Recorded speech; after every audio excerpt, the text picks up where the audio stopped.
Klaus from the Woodville Mage Corps froze in stunned silence as the words slammed through the room. "You're fired." Commander Fowl sat behind his desk and told Klaus in a calm voice that the real question was, why? Because Klaus just didn't grasp what the Mage Corps could do. Then he snapped that a mage who could only cast healing magic wasn't built for battle. Commander stared at Klaus with pure disdain as Klaus snapped back, insisting his healing magic didn't just mend wounds, it fueled him, since he'd even forged brand new spells. And yeah, he swore his power was real combat magic. Desperation clawed at him as he begged, "I just need to keep living like this for one more half year, until my little sister Karen graduates from the Knight Academy." The commander's face curled with pure contempt, spitting that Klaus was a talentless mage, and that he should be thankful he'd even been kept on for his full term. Those vicious words hit Klaus like a gut punch, freezing him wide-eyed and speechless. He spun on his heel and strode out, while the commander's heavy door slammed shut behind him, trapping his face in the dark. As he backed down the corridor, the commander's last, seething order slammed out from the room. "Get out." Talentless kept slamming through his skull, then memories burst in. The day monsters murdered his parents, leaving him and his sister Karen to fend for themselves. He threw himself into the Mage Corps so she wouldn't have to suffer, and he still remembered the shining, gut-deep joy of being accepted. But now, that hope was ripped clean away. When the day wrapped up, he hurried into the Corps and stood in front of the assembly. Then his name echoed out, Klaus Finley, and everyone snapped in awe, because his magic power was the highest ever recorded in the Corps, and the whole room couldn't stop imagining what he'd do next. To find out what he could do, they made him press his hands to a glowing crystal orb. Then the real test hit hard. Would his power erupt as ruthless black attack magic, or rally everyone with fiery red support magic? As he poured his energy into the orb, it didn't darken or flare red, it detonated into a blinding golden blaze.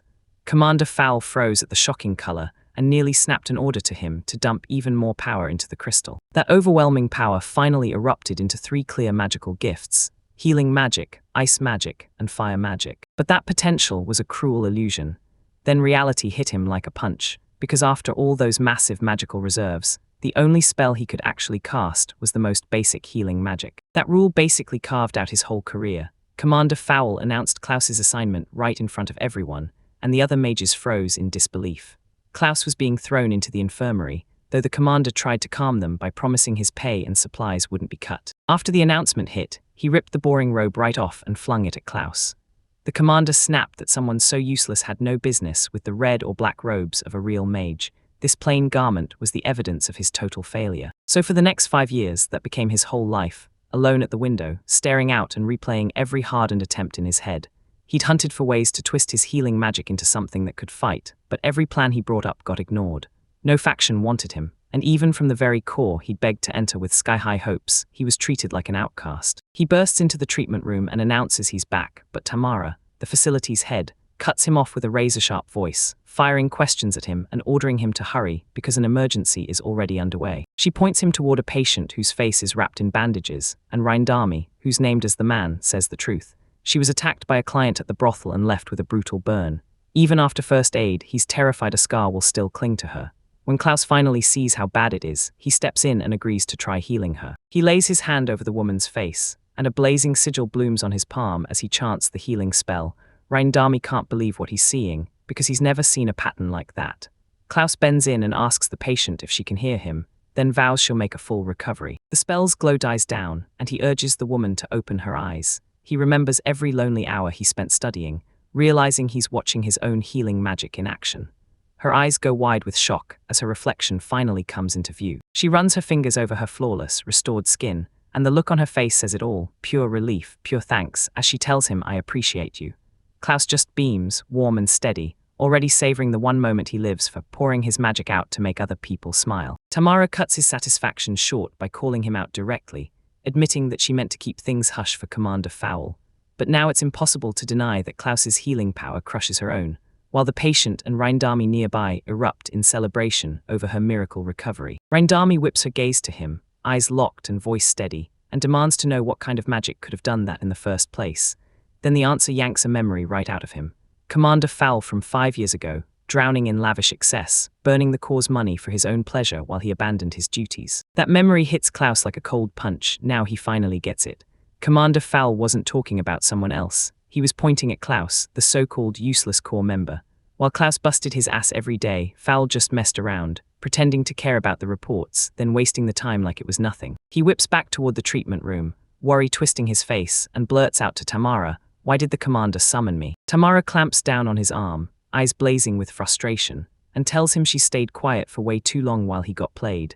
Then she snaps that fighting back now will only make it worse, just like she fears. One way or another, he's about to be fired. With the news finally sinking in, the healed patient drops into a deep bow, thanking him for 5 years of service, and as she stands, he just watches, faint pain flickering across his smile, accepting the hard truth. His healing magic is done working inside these walls. He whips around and walks off. Years pass. In that neglected apartment, only he and Tamara remain, the last 2 mages, burning through every night's work to keep the treatment room alive and running. He keeps moving through the silent, moon-soaked streets, and a heavy sigh rips out of him. Because for real, he thought his healing magic would finally be seen as essential. He finally makes it home, and Karen, his cheerful sister, cheers him on the moment he steps in, telling him she just got back too and is already cooking up dinner for them. Her bright smile crashes into his bleak silence, and he nods to a seat, telling her they need to talk right now. After he lays it all out, he slumps with his head bowed, begging forgiveness for being a worthless brother. Then Karen snaps back on the spot, refusing to let his self-pity stand and insisting none of it is true. Her words slam Klaus's mind back through time, into those years when he obsessively hunted healing magic, tested it in the field as an adventurer to fell beasts, and then spent his days as a healer, saving countless people one treatment at a time. He still remembers every failure and the patients he couldn't hold on to, yet their families thanked him for his efforts right up until the end, and that memory keeps crushing him. Karen catches his expression and snaps back that he has nothing to apologize for. She's always known he gives it everything, no matter what. She keeps pushing, saying that if his last job didn't click, he should just go find a new one. Klaus can only nod along in silence, still rattled and uncertain. Her brain spins with possibilities, and she blurts out the details, asking about the guild, then pointing straight to the Black Falcon Hall. She pushes him to take monster subjugation quests, swearing the guild master Ursel will have his back. He voices his doubts, but she barrels right over them with a bright, confident smile, telling him everything's going to be fine. Her smile blooms brighter as she announces, full of iron certainty, that her brother is strong and totally cool. To seal her point, she declares that she'll personally stand as his proof. Then her ironclad faith hits Klaus like a wave, freezing him for a second, before a shy blush creeps up his cheeks. He can't stop thinking about Karen's rock-solid support, especially when she ties her hair back and fires up her promise to grind hard at the Knights Academy, telling him to chase it with them. Her words have always been his lifeline, even on the brutal days when everyone dismissed him as talentless and his heart sank. His thoughts yank him back to the days right after his parents died, when Karen was the one who found him, and that smile of hers has been his lifeline ever since. He snaps back to the present and offers to help her in the kitchen. Karen frowns, insisting he's probably exhausted, but he pushes back, swearing he wants to cook with her. The second he says it, warmth floods her smile, and she quietly realizes he's her son. That peaceful, happy moment locks his heart in place. He's going to build a life with Karen, no matter what. And when night finally drapes over their home, he knows exactly what he has to do to make it happen. The very next day, inside the Black Falcon Adventurers Guild, Guildmaster Ursel hears the news and freezes in pure disbelief. Then he snaps into action, firing off questions out loud. Klaus, he whips his focus to Klaus, who's sitting across the desk, and when Ursel finally admits he was dead wrong, he blurts that since Klaus only ever used healing magic, he never bothered to even check the rest of his powers. Then he straight up invites Klaus to register with the guild, leaving Klaus staring in shock as he demands, "Wait, you mean it for real?" Ursel leans in with a wicked grin and tells him straight, this guild runs like a business, and then drops the bomb. They already cooked up a special main registration exam just for a troublemaker like Klaus, and Klaus is the one taking it. He shoves a document across the desk and explains that provisional registration used to be enough, but now main registration is required to take official requests and prove his skill. This paper, he says, is for that exact exam. Klaus snatches it with a hard, "I understand," and he fires back his thanks. Klaus nodded and signed on the dotted line with the guild master Ursel, while Ursel warned him the exam was basically a request to get demoted, then promised that whatever rank Klaus would land on would be decided the moment he came back. With a sharp, determined grin, Klaus said he understood and bolted out right away. On the way, he stopped dead, shut his eyes and clasped his hands tight, then went all in from the very start, firing off a brutal combo of powers: regeneration for automatic recovery in stronger form, a limit break to smash past his body's limits, divine awakening with cellular rejuvenation, and a low, steady surge of energy rippling out of him. His senses fled to life. Then he plunged into a thick, twisting forest, hunting the fire lizard he'd battled before, certain his magic detection would let him track down where his target hid. Then boom, an insane burst of light tore out from deeper in the trees, blasting through the branches as it zeroed in on something. But when he finally got a closer look, he froze mid-step. Confusion hit him like a tidal wave. His confusion snapped into terror, because in front of him wasn't some harmless fire lizard at all, but a hulking black salamander, a monster ranked A to S, and the sheer power rolling off it hit him like a wave. He could even feel its magic stacked like several humans fighting at once, and the big question burned in his head: was this thing already locked in a battle with someone else? That beast's brutal power was crystal clear. Down in the clearing, Klaus stared at the wreckage of its attack. A whole party of adventurers scattered and crushed, and somehow just one person still standing, locked in the fight against what Klaus now knew had to be an S-rank monster. Without a second thought, he shot into action while the black salamander's strike got snatched to a stop by some unseen power, and Klaus immediately started weaving a spell, bright sigils blooming between his hands, as he decided to pour his own magic into the mix and lure the creature away from the lone survivor. He steadies his resolve, staring down the creature's massive bulk, and grins, because every healing magic lesson he used to take down monsters has built him for this exact second. Then he explodes forward, charging straight at the beast and slamming into the gap. He lunges for the creature and hammers his palms into its hide, and a glowing magic sigil erupts under his hands as he shoves his power straight into its blood, aiming to crush its heat and freeze it from the inside out. The moment it hits, everything goes berserk. Ice detonates across the salamander's body, then it rips apart into frozen shards. As the icy blast finally dies down, he stays crouched, unleashing his ultimate move, extreme freezing blood. He yanks himself upright, wipes sweat off his brow, and stares at the smoldering, frozen corpse of the high-rank monster. Then pure relief crashes through him. He did it. His focus snaps to the only survivor from the last party, a young woman staring at him, eyes huge, frozen in silence. So he strides up and tells her he's there to grab the proof that the monster was conquered, then quickly checks in, asking if she's okay. He rushes in with an apology, telling her he's in the middle of an exam and needs the proof of subjugation. Then he begs for her okay to take the monster's magic stone, and all the stunned woman can squeak out is a tiny gnaw. As he turns away, a jolt of realization snaps through her. She locks eyes on his back and can't stop thinking. Could that be the legendary Magic Emperor, the one nobody's ever proven exists? When Klaus slams back into the guild after his Durank registration exam, a subjugation quest for a fire lizard still fresh in his mind, he gets hit with a shock. Karen storms up, blurts out his name, and can't believe he's back this fast. He stands before a giant crystal case holding a preserved black salamander, then swears he didn't beat some fire lizard. He crushed a black salamander, and now he's terrified that this whole mix-up will knock him out of passing. Credence is grilled by the guildmaster Ursel, and the man straight up declares there's zero chance this ends in failure. Klaus has passed and is officially qualified for an S-rank spot. Then Klaus locks eyes on the adventurer rank chart, points at himself like he's seen a ghost, and can't stop sputtering, "How am I S-ranked? That's one step under the very top." Turns out there are only a handful of SS-rank adventurers in the whole country, so for most people, S-rank is the real ceiling. Then he corners Klaus and demands answers. How did he wipe out an S-rank monster all alone? She cuts in with a serious look, hammering home just how huge his feet are, because taking down an S-ranked black salamander alone and still coming back at that speed is, no exaggeration, a monster achievement. He nods and admits that even though the test was meant for a lower rank, what he pulled off puts him at S-rank in real life. Yeah, it's weird, but the outcome is the only thing that counts. His expression hardens as he rechecks the quest details, and it clicks.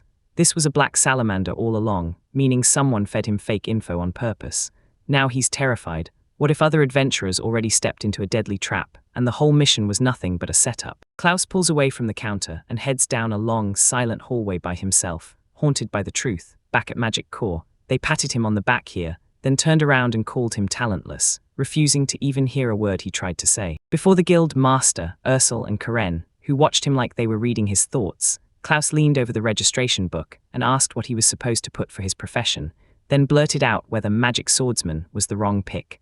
Ursel chimed in that this guild ran by a different set of rules. Ursel snapped that a vague title like Magic Swordsman could wreck party planning, because nobody would know if his red magic was meant to heal and support, or if his black magic was there to strike first. Still flipping pages in his book, Ursel broke it down and said that because of this, Klaus would have to be registered a completely different way, and the young adventurer just listened in silence, face set, waiting for the call. He lifted his eyes with a dazzling smile and pitched a wild idea. "Just give me a brand new job." Klaus jerked in surprise, completely stunned by how unexpected it was. Shock still hung in him as Ursel explained that no one had ever set hard rules for what people could become.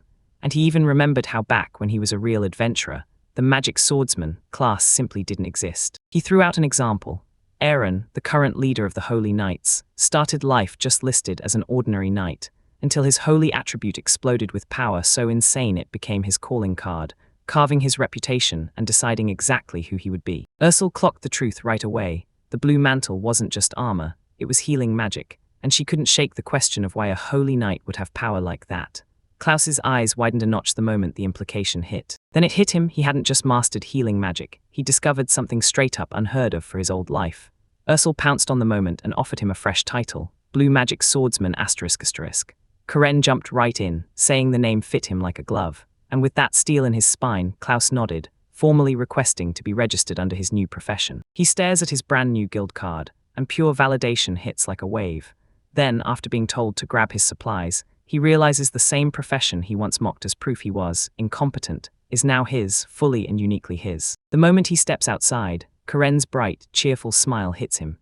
She sprints right up, hands clasped with pure excitement, and fires off congratulations to her brother for officially joining the guild. Later, back home, he admits that he dreamed of landing in the S-rank Magic Swordsman division, but his new rank lets him hunt down special requests instead. Karen shuts down every worry like it's nothing, saying it only makes sense for someone with his real power, and then she grins and declares that Blue Magic Swordsman sounds awesome. She lights up and tells him this calling was made for him alone, and her steady support sinks into his heart, so he quietly, sincerely thanks her. They crowd around a table stacked with food, and before anyone takes a bite, they give thanks together and dig in. He praises the amazing food, then points out how Karen always carves out time to cook for him, even while her studies are eating up her life. So he thanks her again, because her kindness really hits him. His sudden smile lights up a plan, and he straight up declares he'll be the one cooking for her tomorrow. Then Karen snaps her head up, shocked, and demands, "Are you serious?" Her surprise rockets into full-blown excitement. She practically can't wait, blurting that they've got to get pork steak, and then she insists they grab a strawberry tart too, just to properly celebrate his acceptance into the guild. The next morning at Guild Hall, Klaus flashed the receptionist a bright "good morning," and she clocked his crazy high spirits, so he laughed and confessed the truth. His joy wasn't just from good food. She grins and tells him that now he's officially in, requests have been flooding in non-stop, and she pushes him on like, "Get ready, once you're on board, the guild's reputation is going to skyrocket fast." He locks eyes with her, determination blazing, a shy blush creeping across his cheeks, and he swears he'll give it everything, especially now that his powers have been officially recognized. His earnestness throws her completely off. She blurts that he better not say things like that with that face, because it makes her want to scoop you up in a hug. She snaps herself back together, shoots out an apology for her outburst, and then, wink, slides him the mission for the day.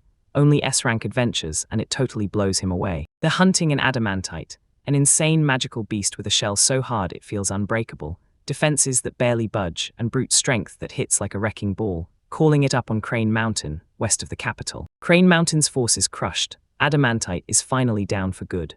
Klaus stands right there, stunned that his magic detection has gotten so sharp. Now he can even feel the rough magical power of an entire country, and he wastes no time heading back. Right as he starts to walk away, the ground erupts into violent shaking. His chest tightens as he wonders, is this an earthquake? Then, out of nowhere, a brutal, unknown magic surges into existence. He stared straight at the power's source, an enormous reptilian monster, all scales and stone-hard armor, a shell like a mountain crushing the sky. It towered over him, and the weight of its presence felt suffocating. When the creature dropped its head, a brutal chill snapped through the air. Then he caught those glowing red eyes and jolted to the truth.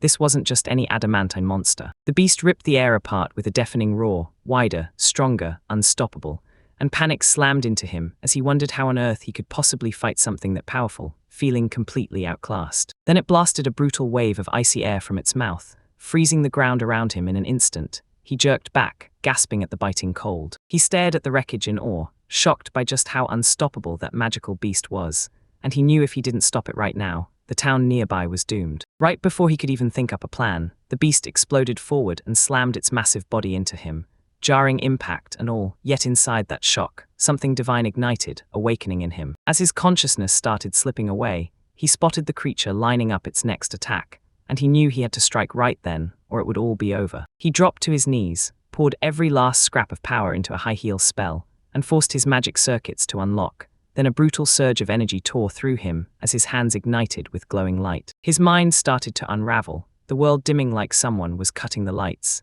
and that dread hit him with a sickening familiarity. like he'd been stuck in the same endless loop before. Just as his sight went dark, the monstrous adamantite ripped out one last, tortured roar, then its giant body slammed to the earth, and its own consciousness died out for good. He gasped, wiping the sweat off his brow as pure relief hit like a tidal wave, and he couldn't help but wonder if this was the 6th time he'd survived this exact moment. The 6th loop is. His eyes locked onto the creature's remains. Somehow they'd shrunk to a tiny fraction of their old size, and when he saw it still breathing, he snapped to a conclusion. This could be an unknown, deadly species, so he shoved it into his item bag to keep it safe. Just as he cracked the bag open, the tiny creature got yanked in with a loud, shocking slurp, and he stared, stunned, as it vanished completely into the bag's magical grip. With the strange beast finally in his grip, he tore back to the Falcon's wing guild, then his mind snapped to Ursel. He knew he had to show that dangerous, adamantite-like monster right now, but he couldn't stop wondering where the safest place to reveal it would be. He barreled up to the front desk and shouted for Jerry, and the second she turned, he demanded to know if Ursel was free. Jerry winced at the delay, then promised she'd grab the guild master right away. Moments later, Ursel showed up, and before Klaus could even finish, he told him in disbelief that he couldn't believe Klaus had actually returned with adamantite, while in the back, Jerry Muse clocked this fresh arrival as a whole new kind of problem. With a knowing grin, he explains that an item bag's capacity is powered by its owner's magic, and that adamantite just won't fit in there. Klaus jolts in shock, cutting him off. With Klaus slapped onto his back, he grins and says it's wild. Klaus has the magical power to even belong in a mage's division, and he can't help but be impressed.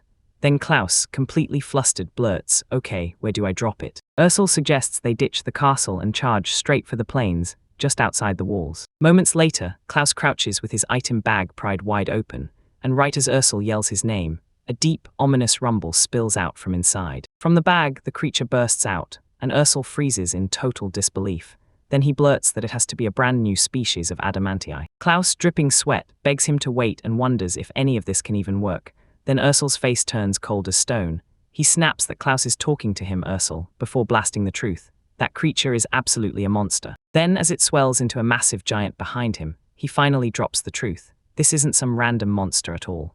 It's the holy beast, Jinbu, a guardian Ouroboros sent to shield the world from calamity. Elsewhere, a massive stone door from a crumbling ancient ruin screeches open, like a long-held seal just snapped, and the real question now is it truly broken at last? At the Marto Empire headquarters, Aaron, the Holy Knight's leader, rushed to Commander Fowl and warned him of a nightmare.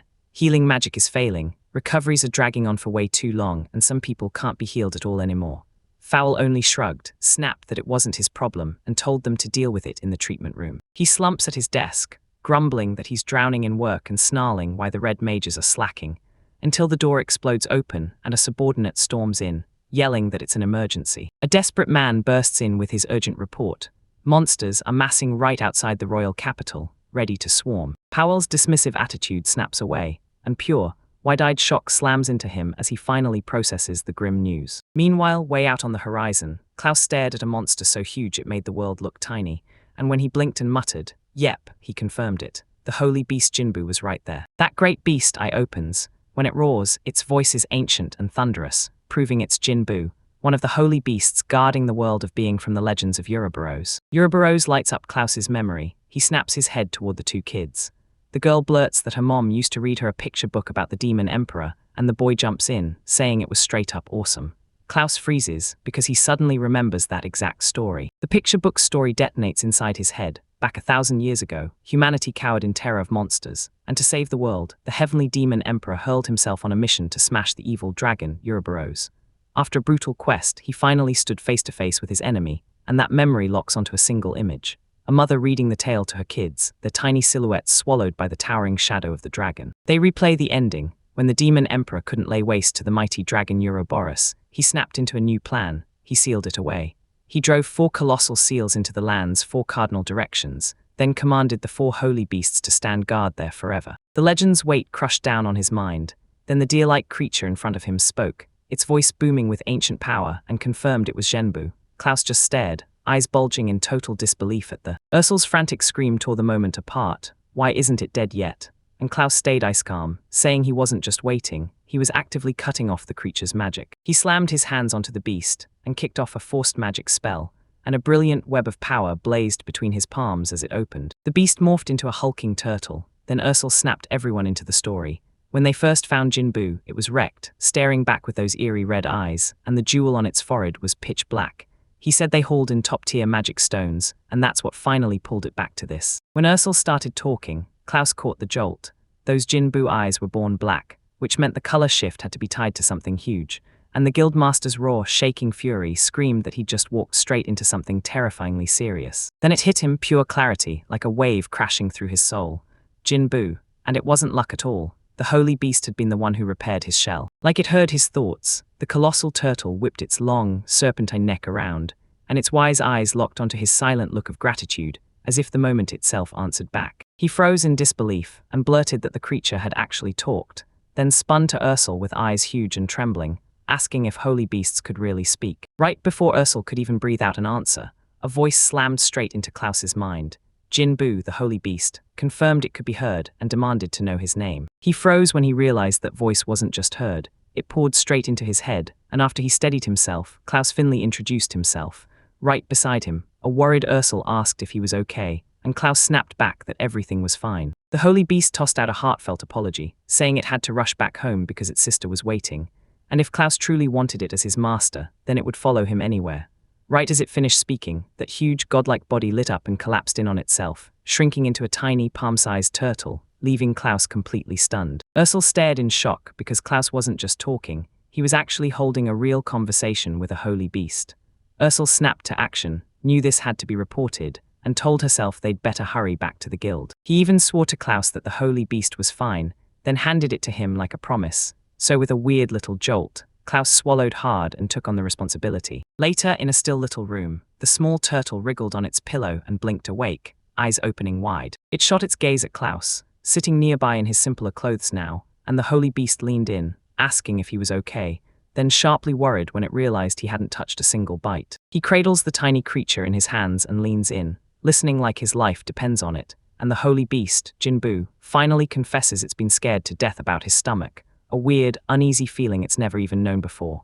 Then it blurts the truth. This is the first time its heart has ever been this shaken by a master. He stares down at the creature, sweat dripping from his temple, and it makes one thing crystal clear. Its voice can hit him perfectly because it's his to command. He asks if that's truly the only reason, and the holy beast says it has been waiting forever to finally meet someone who can hear its voice, the one rule to earn the title of master.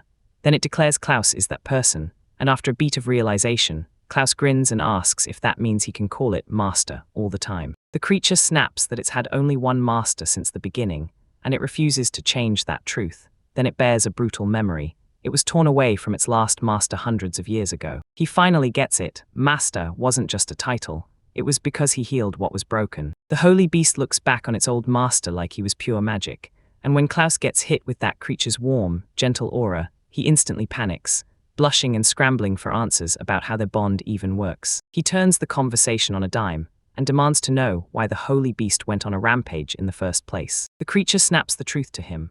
The seal of Ouroboros has been smashed and the unleashed power shattered its mind. Then it leans in, worried about Klaus, and drops the real bomb. Its sister, one of the four holy beasts, is buried in sleep deep inside ancient ruins. It warns that her awakening is coming, and a terrifying image crashes into Klaus's head. A dark entrance swallowed by vines, waiting to open. He froze in shock as Jinbu laid out the whole setup. 4 holy beasts carved into the map, standing to the east, west, south, and north, all circling those ancient ruins at the center, and Jinbu was one of them too, sharing its sanity with the rest. This shared consciousness was a shield, because if that evil dragon ever woke up again, monsters would swarm the world and drag it under their rule, just like Jimbo saw in that picture book. That revelation hit him like a ton of bricks. He wanted to help Karen, but self-doubt crashed over him like a storm. He'd only become an adventurer to keep things quiet and peaceful with her, so now what was he even supposed to do? His inner battle snapped into motion. He slammed his fist down, rattling the little turtle beast, and he declared, "I'm not worthy to be your master, I've got a sister to protect." Right before he could even explain, Karen burst into the room with a frantic look, and she blared, "We're in trouble." The Night Academy was under attack. Monsters in a massive horde were smashing their way toward the outer walls of the royal capital. Her news hit him like a punch, and for a split second he couldn't move. Jinbu on his cushion pushed him to get going, while Karen snapped that Ursel was right at the heart of the defensive line. Klaus jumped in, apologized to Jinbu, then insisted he go too, and the little beast didn't hesitate, scrambling onto his shoulder like it was born to ride. With his mind set and heart locked in, they sprinted straight into the chaos. because that giant stone gate wasn't just cracking, it was screaming trouble. Through the breach, a roaring flood of monsters burst out. Goblins, winged beasts, and worse, smashing into a hard line of defenders led by Ursel and Lorenzo. Klaus and Karen burst onto the scene and froze in pure horror. Outside the castle walls, monsters were swarming by the second, spilling over every defense, snarling and grotesque. "It's awful," Karen choked out, while Klaus stared as the creatures tore through everything in front of him. Klaus freezes in shock as Lorenzo yells his name, and the relief hits him hard. Then he spots the tiny Ouroboros perched on his shoulder and pieces it together. All this chaos is the Ouroboros match at work. Inside the command tent, Irene, the leader of the Holy Knights, whips around to Ursel and demands to know who just rolled in. Ursel steps up and introduces Klaus Finley of the Black Falcon Guild and Karen Finley, still a knight in training. Fowl lunges in right away, spits that Klaus is useless in this mess, and Klaus freezes in shock, asking how anyone even bothered bringing him to the strategy meeting. Nearby, Lorenzo's face twists in pure frustration, glaring at the disrespect they're showing one of his own guild members. He steps in and shuts him down, flat out reminding him that Klaus is an S-rank adventurer, not some one-trick healer. Then he whips around to Klaus, says he's starting this fight for him, and demands Klaus lay out what's going on first. Eren took the lead in the meeting and laid out the plan, split the capital's forces into two fronts. One group hits the main monster horde head-on, while a second horde barrels in from behind. Eren points out that Klaus is with that back line. Lorenzo clocks the advantage fast. If they smash the rear horde, the front fight suddenly gets way more manageable. Klaus shoots up and volunteers right away, pushing for the boss monsters to be handed to him with Eren's troops, while Karen gapes in shock, and Fowl and Lorenzo just stare, completely blown away that he's so sure. After Eren, leader of the Holy Knights, barked that bold declaration, he grabbed the reins at once. "I'll take the capital with my knights. You others keep the city safe and drive back every monster." Then he snapped his focus toward Klaus, unseen but dangerous, and gave the okay, because Klaus had already wiped out a black salamander, so now he could move however he wanted. He snapped the deal into place without a second thought, jaw set tight as he gripped the front of his uniform, and there, perched on his shoulder, Ouroboros watched. Karen cut in the moment he decided. She stepped forward and swore she'd go with him to back him up. Klaus tried to shut her down at first, telling her to return to the city with Ursel, but her face didn't budge. Sheer, unshakable determination burned there. She finally caved and said yes, on one strict condition. She'd only be allowed to play medic, nothing else. Karen snapped up the deal without hesitation. Once everything was settled, they marched straight to where the holy beast, Jinbu, was waiting. Klaus strode up and boomed for passage, and that massive turtle-like monster looked ready to give in. Just before they left, Klaus shot a look at that massive line of battered, displaced citizens, heavy footsteps pounding through the whole area. Now Jinbu rumbled across the path under Karen riding on his massive shell, while Irene kept pace beside them on horseback.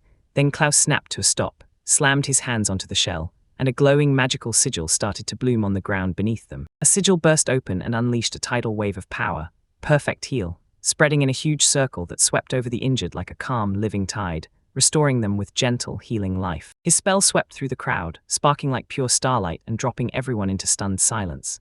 People stared like they couldn't process what they were seeing.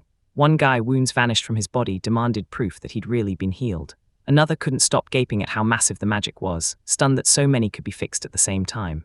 And Karen, breath stolen again, recognized that unmistakable glow and could only whisper, "This is unreal." Once the healing was done, Klaus and Karen climbed onto the holy beast Jinbu, and the moment that colossal thing started moving, the ground shook under them. So Klaus called out to everyone watching and told them, clear as day, that this was their way out right from the crowd. One of the men stared as they vanished through the gate, and realization hit him like a hammer. It was the blue hero. Klaus clung to the creature's back, and Karen glanced at him, whispering his name like a promise, Klaus Finley. As they stormed toward the front lines, the crowd behind them erupted with gratitude, shouting his full name again and again. "We're counting on you." In the middle of a raging battlefield where adventurers clash with boar-like monsters, a massive gate ** slams open, and out of the blackness bursts Klaus, riding straight atop the colossal holy beast, Jinbu. He scanned the battlefield with a grim stare. Sure, the first platoon was nearly erased, but he clung to the belief that Ursel and the others would still make it. His gaze tightens, and he locks in on his thoughts until he finally understands exactly what his top priority has to be. Meanwhile, deep in the forest, the second platoon gets slammed by monsters, and the commander screams at his troops to retreat before they get overrun. From the distance, Klaus studies the knight's game plan. He's slipping around the possessed, then striking only the demonic beasts. A hulking shadow creature with piercing eyes barks an order, and the other monsters instantly crank up the heat in their blood. Right in the chaos, Ursel rips out a devastating burst of power, screams his move, Hell's Blood Scythe, and flames explode around him, swallowing the beast's whole while a fellow knight stares, stunned. He snaps at his men to stay on alert, insisting the monsters don't even feel fire, and they're still breathing. Then Klaus, watching from a distance, gets hit with a terrifying truth. Ursel is somehow cooking them from the inside out, and he can't wrap his head around the fact that someone this powerful is actually in their own country. Frozen in shock at this revelation, he watches a young woman with iron resolve step right in front of him. Then she yanks her sword free in a blur, bracing to defend him as a roaring, bear-like monster charges straight at them. A flash of his sister Karen hits Klaus' mind, her effortlessly wiping out a swarm of tiny cat-like creatures, and for a moment relief floods him like, I can trust her with this, she'll handle it. That thought evaporates the second real danger slams back in. Klaus thrusts his hands forward and unleashes a sweeping magic detection spell, and a deep, bone-thrumming echo rumbles through the ground as he realizes monsters are lurking deeper in the forest, moving in tight formation like they're guarding something. A deafening roar rips through the air, and then a gigantic bull-headed monster barrels out of the trees. Iren's eyes lock on it, and he realizes it's the Horde's boss, a King Minotaur. Shock hits him hard. This is an SSS-rank monster, way too brutal for the Holy Knights to handle by themselves. So he yells for someone to step up and lead the vanguard. Klaus snaps to attention at the knight's plea, lays a hand on the holy beast Jinbu, and begs it to crush the boss. Jinbu answers without hesitation and takes the mission. The holy beast surges forward and moves. Then the King Minotaur rockets in with terrifying speed, swinging its monster axe straight down at Iren, who barely parries with his sword, and the clash blasts shockwaves through the air. The creature slams in hard and sparks into an inferno as it kicks off extreme heat blood, and the impact alone hurls Klaus sprawling to the ground, while Iren doesn't blink, lifts his blade, and fires up the holy cross. Right as the knight lifts to unleash his holy attack, Klaus suddenly sees the truth. This won't work. Rage steadies his face, and he scrambles to his feet, then bolts straight past the stunned men. A sudden jolt snaps the holy beast, Jinbu, into focus. This giant monster stares down Klaus, Iren, and the swordswoman as they stand defiant in front of the towering King Minotaur, and in its eyes, an ancient memory ignites. Jinbu's mind snaps back to that long-ago showdown, when a younger Klaus squared off with another brutal, powerhouse beast, only for Jinbu to finally understand what a real master demands. Loving Klaus wasn't the whole answer.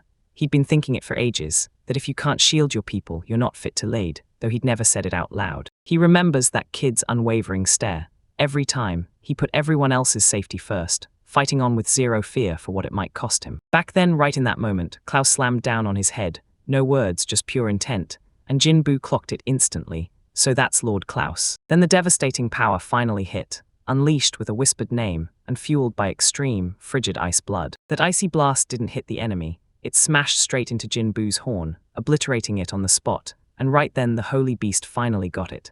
The power I feared was my master. As the echo of the old foe's collapse fades away, everything snaps back to the present. King Minotaur is beaten and sealed in ice. Klaus turns his back on the fallen beast, and the holy knights just stand there, frozen in stunned silence. Their stunned faces snap into chaos. Shouts of disbelief explode as one knight yells, Klaus just took down the boss, and all that's left are the weaker monsters. Hearing that, Klaus spins back, flustered beyond belief, hands up in a defensive, wait. Sweat drips as he tries to shrug off the insane feat, insisting he only pulled it off thanks to their support, and that without them he never would have won. He swats away all praise, declares they're the real heroes, and the knights just stare back, soaked in pure, breathless admiration. Klaus stood in the stunned quiet while the holy knights erupted in praise, swearing they'd never seen anything like him. Klaus just stared, slightly blown away by the whole fanfare. Iren, their leader, stepped up to him, voice shaking with awe and pure gratitude, and confirmed that Klaus really had wiped out the SSS-rank King Minotaur without taking much of a hit, so now everyone's morale shot through the roof. Iren immediately said they could steamroll the rest of the threats, then told Klaus to break it all down later, and Klaus, overwhelmed, could only squeak out a barely audible reply. He snapped his hand up fast and fired back that monsters were still lurking nearby, then declared he'd use magic detection to scan the area, basically a perfect excuse to dodge any more questions. As he swept his gaze across the area, his eyes went wide, and alarm hit him like a shockwave. His clues dragged him straight into a jaw-dropping sight. He shouted, Karen, and pointed to a clearing where Jambu stood. The holy beast cried out to its master, and as Aaron and the others spun around, they found the braided swordswoman looming over two dead-on-the-ground adventurers. Bursting closer, they caught a young man shaking his unconscious female companion, begging, get a hold of yourself.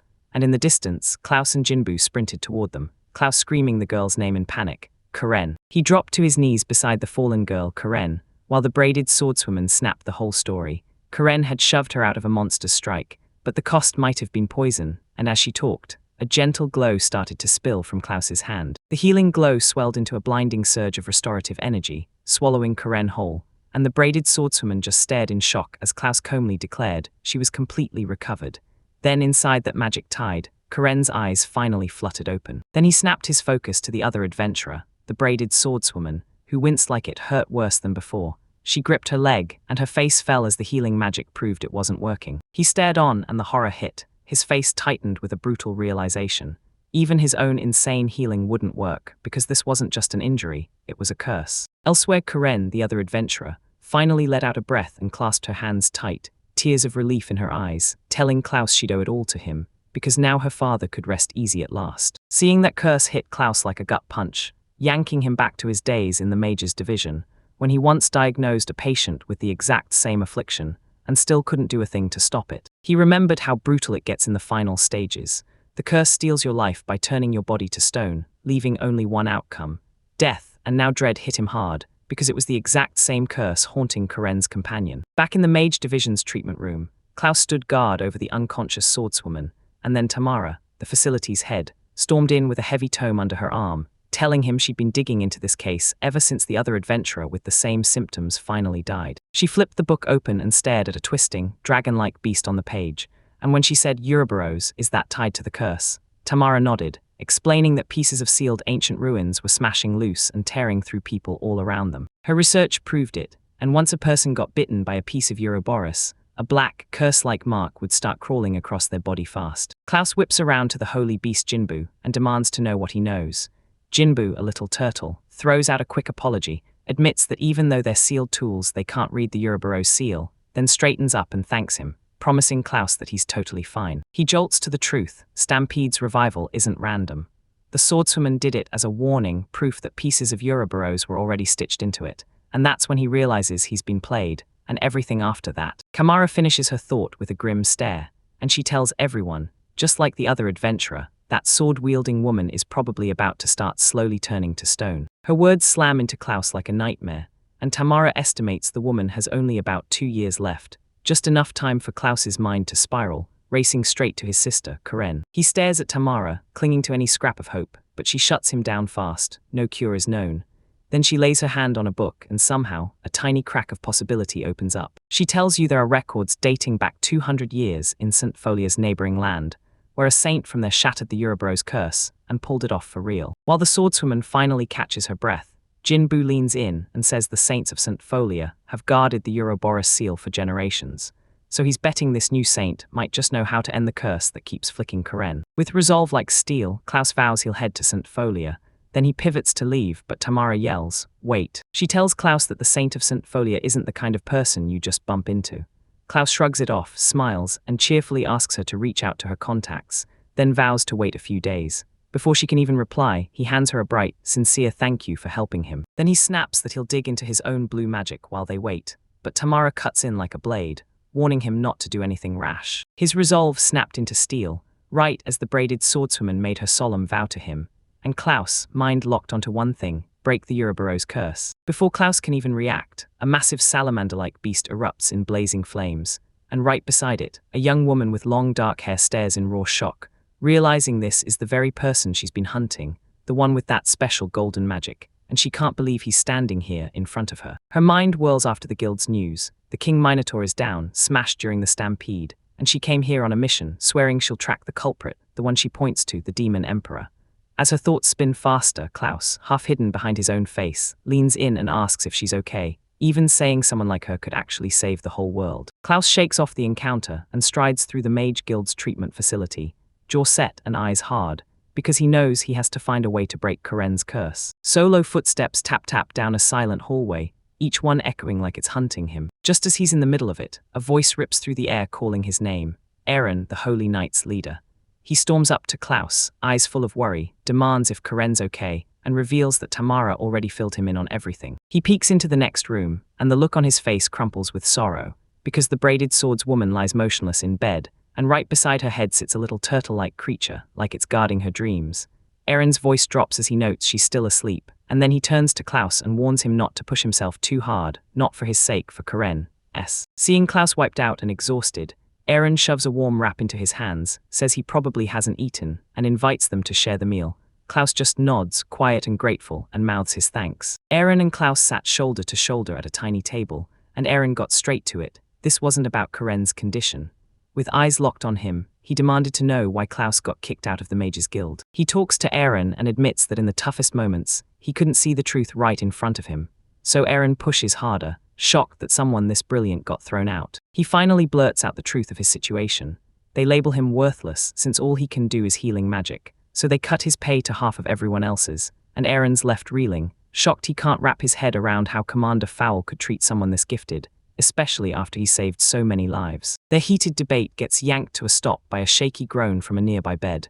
Both men whip around, and Klaus blurts out the name, Karen Sam. The woman with the braided sword on her bed snaps her eyes open, blinks hard, and lets out a confused little breath. Like, wait, where am I? She jolts upright, eyes snapping to the two men. What is this? She blurts.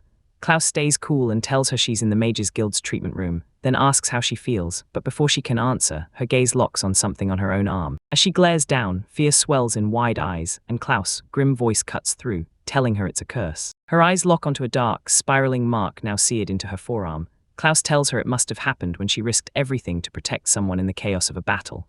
Then he hits her with the truth. The curse is creeping up, slowly freezing her limbs in place, and he can't heal a single thing. Aaron leans in and asks if there's even one more way to treat it.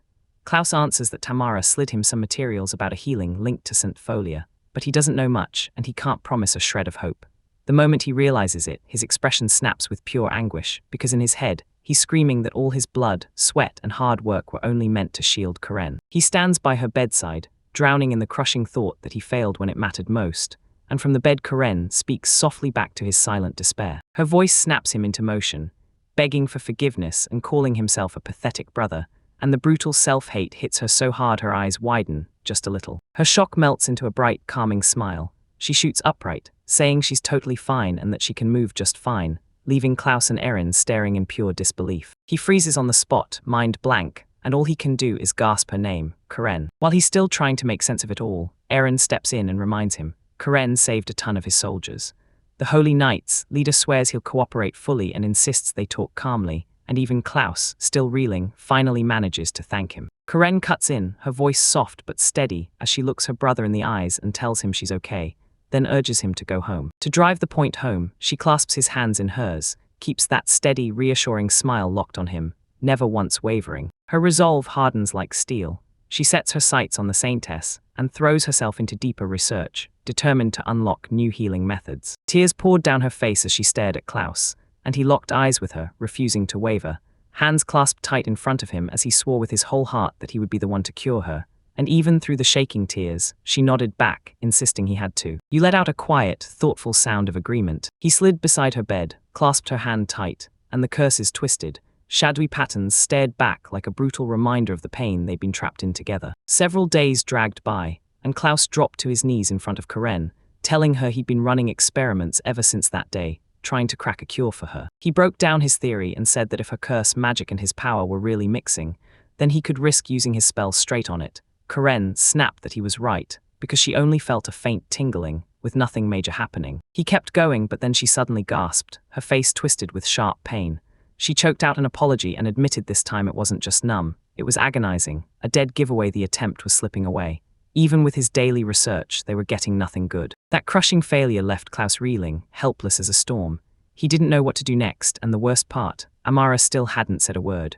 Right then, a doorbell blaid, shattering the silence. He yanked the door open and blurted out an apology for the wait, and right there stood a woman with long, dark hair. So shocked, he demanded to know who she was. Out of nowhere, this mysterious woman yanks him into a fierce, tight hug, sobbing tears of joy as she screams his name. So thrilled she can barely contain it. Shocked and completely flustered by that sudden touch, he blurts out stammering questions about what's happening. Then she realizes what she's done, yanks herself back fast, and apologizes while begging him to please let her go. That commotion yanks attention from inside the house. Karen bursts out, questioning her brother about what's wrong, while a spiky-haired young man snaps at everyone, demanding to know who this stranger really is. Two uniformed attendants flank her as she drops into a deep bow. Then she offers Klaus a crystal-clear apology for her insanely rude behavior, her sincerity shining through. She straightens up, shoulders squared, and commands the room. I'm Seraphina Dale. I'm the second saint of Cynofolia. Klaus's eyes bulged with shock. He remembered Tamara talking about a saint, and he just couldn't wrap his head around why someone that important would travel all this way to see him. Before he even gets a word out, Karen strides forward and presses Serafina. Does she know about Ouroboros? Serafina snaps back that she does, and that's exactly why she's here, then asks politely if they'll hear her story. They finally agree to hear her out, so the whole crew slides into their seats around the table. Then Serafina's attendant steps up and hands Klaus a formal letter, demanding he read it first. He stared at the document, then it hit him like a lightning bolt. A woman in a flawless white gown and veil, hands clasped in prayer, and when she finally spoke, she introduced herself as Maria Folia, the legendary saint of Cynofolia. Then the great saint's vision hit him like a lightning bolt, her voice booming with pure purpose, as she begged the one who wielded golden magic to unite with the holy beast, seal Ouroboros and save the world, which she called the demon lord standing right now. Her words hit like a punch, and the braided swordswoman snapped, shock and rage tangled in her face as she demanded answers. Why Klaus, the man who sealed the legendary demon lord, was suddenly being pushed to become the next one. Serafina didn't even flinch. She calmly snapped into a full explanation, pointed at the world map, and told everyone the truth. The world was in chaos, and the 4 nations of Cynofolia sat right at the center of it. She kept going, dragging you straight into the roots of their duty. Cynofolia's job was to calm Ouroboros itself. Once, the country of Ireland sealed it away, but after hundreds of years, that seal finally snapped open. With the seal shattered and the holy beast gone, she blurted out their nightmare.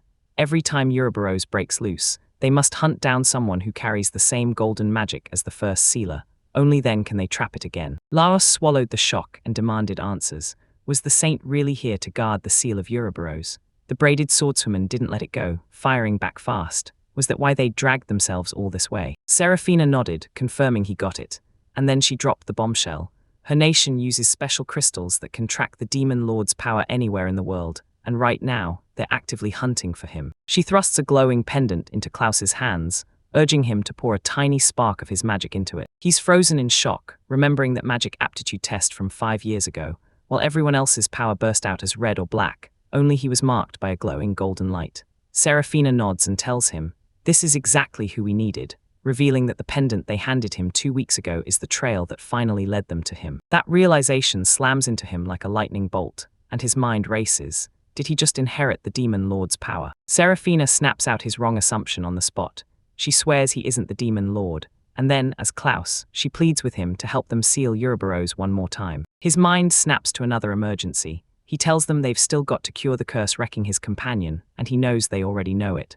Serafina nods, then slams the brakes on their focus. Their main mission comes first, because if they hesitate, the world won't just be threatened, it'll be swallowed by monsters. She keeps going, saying the curse won't break until Ouroboros is crushed, and then she drops the real nightmare. This thing has never been defeated, not once, it's only ever been sealed since the start. Laos sinks into thought, remembering even Saint Tamara couldn't shatter the curse, and just as he's chewing it over, Serafina cuts in. There's one more way to break it. She tells you the secret method is simple. Steal the scales of the holy dragon Kirin. This thing is the exact opposite of Ouroboros. She kept going, and with a sharp honesty, she admitted the Kirin is nearly impossible to find, and she had no idea how to locate it. Klaus and the young swordswoman stared back, completely stunned, as she insisted the Kirin's existence is buried in mystery. Nothing like the holy beasts, because people say its only job is to seal Ouroboros straight on. Then her story hit a personal nerve. She confessed her own father was cursed, and Klaus once cared for him.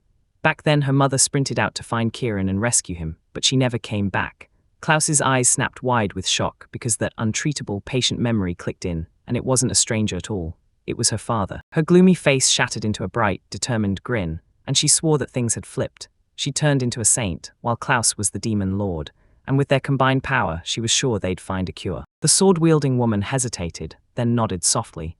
Serafina seized the moment and urged them to bring the current issue to the great saint, begging the great saint to accept it. She pushed forward and told them to set up a meeting with the great saint right now, then head back to Cynofolia together. Then she requested permission to talk with Karen and the rest of the guild, and the swordswoman agreed without hesitation. Laos looked completely swamped by the sudden flood of plans, and blurted out where they were supposed to even start. Then Serafina just smiled, patted his worries aside, and reminded him he was their benefactor. As he watched her fade down the hall, clarity hit him like a spark. After so long, hope finally flickered to life, and a real path forward lit up in front of him. He snapped his gaze to the swordswoman, resolve hardening in his face. then slid a hand onto her shoulder and declared his choice. He was heading to Centifolia to beg the great saint for help. He tells his sister his decision, and with a calm, gentle resolve on her face, she clenches her fists and quietly agrees. Meanwhile, at Woodville Castle, Faltino from the Mages Guild marches right up to King Kiefer, and the king wastes no time thanking him for his push, and for the huge stash of stamina potions he just delivered. He brushes off the praise with a calm smile, then his eyes sharpen with cunning as he pivots to a fresh question, asking King Kiefer if he's heard the news about the adventurer who wiped out the King Minotaur all by himself. The king's eyes narrow as he demands the adventurer's name, and the moment he realizes something, off, he stammers out that he has no idea who this person is. Then you can practically see the panic crawling up his throat. He sinks back into his throne, voice sharpening into pure authority, then orders Fowl that he's got a mission too important to ignore, expecting him to take it on immediately, and Fowl doesn't even blink before accepting. Then the monarch finally drops the name, Klaus Finley, the one he's been hunting, and he orders Fowl to personally go snatch the young prodigy and recruit him into the Mages Guild. His eyes bulge with pure disbelief, and shock crashes over his face as he finally registers the king's order. Right in that instant, Klaus stands inside a shop, grabbing supplies for his journey, and a sharp, bitter thought hits him like a punch. After being banished, he's getting hauled back anyway. Inside the treatment room, the starry night glow spills in as Tamara reads a letter, and her face snaps into shock. She can't believe it. She's really learning the third saint, and it all traces back to a promise she was bound to make for the great saint of Centifolia. He stares at the letter, and then Klaus bursts in, shocked too because he didn't expect to be summoned.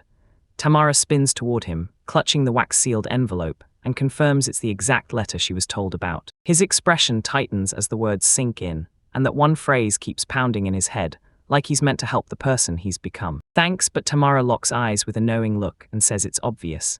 His wish to help burns so openly that his heart feels like glass, with nothing hidden and intentions so pure they practically glow for everyone to see. Seeing his heart set on his goal, Tamara steps in and offers him a parting gift for the road ahead.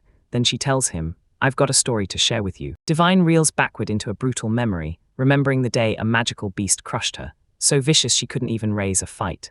Stuck in the treatment room, she spiraled, convinced she'd abandoned her duties as a magic user while the world burned around her, utterly powerless. Henry tightens his grip as a bandaged man screams for help.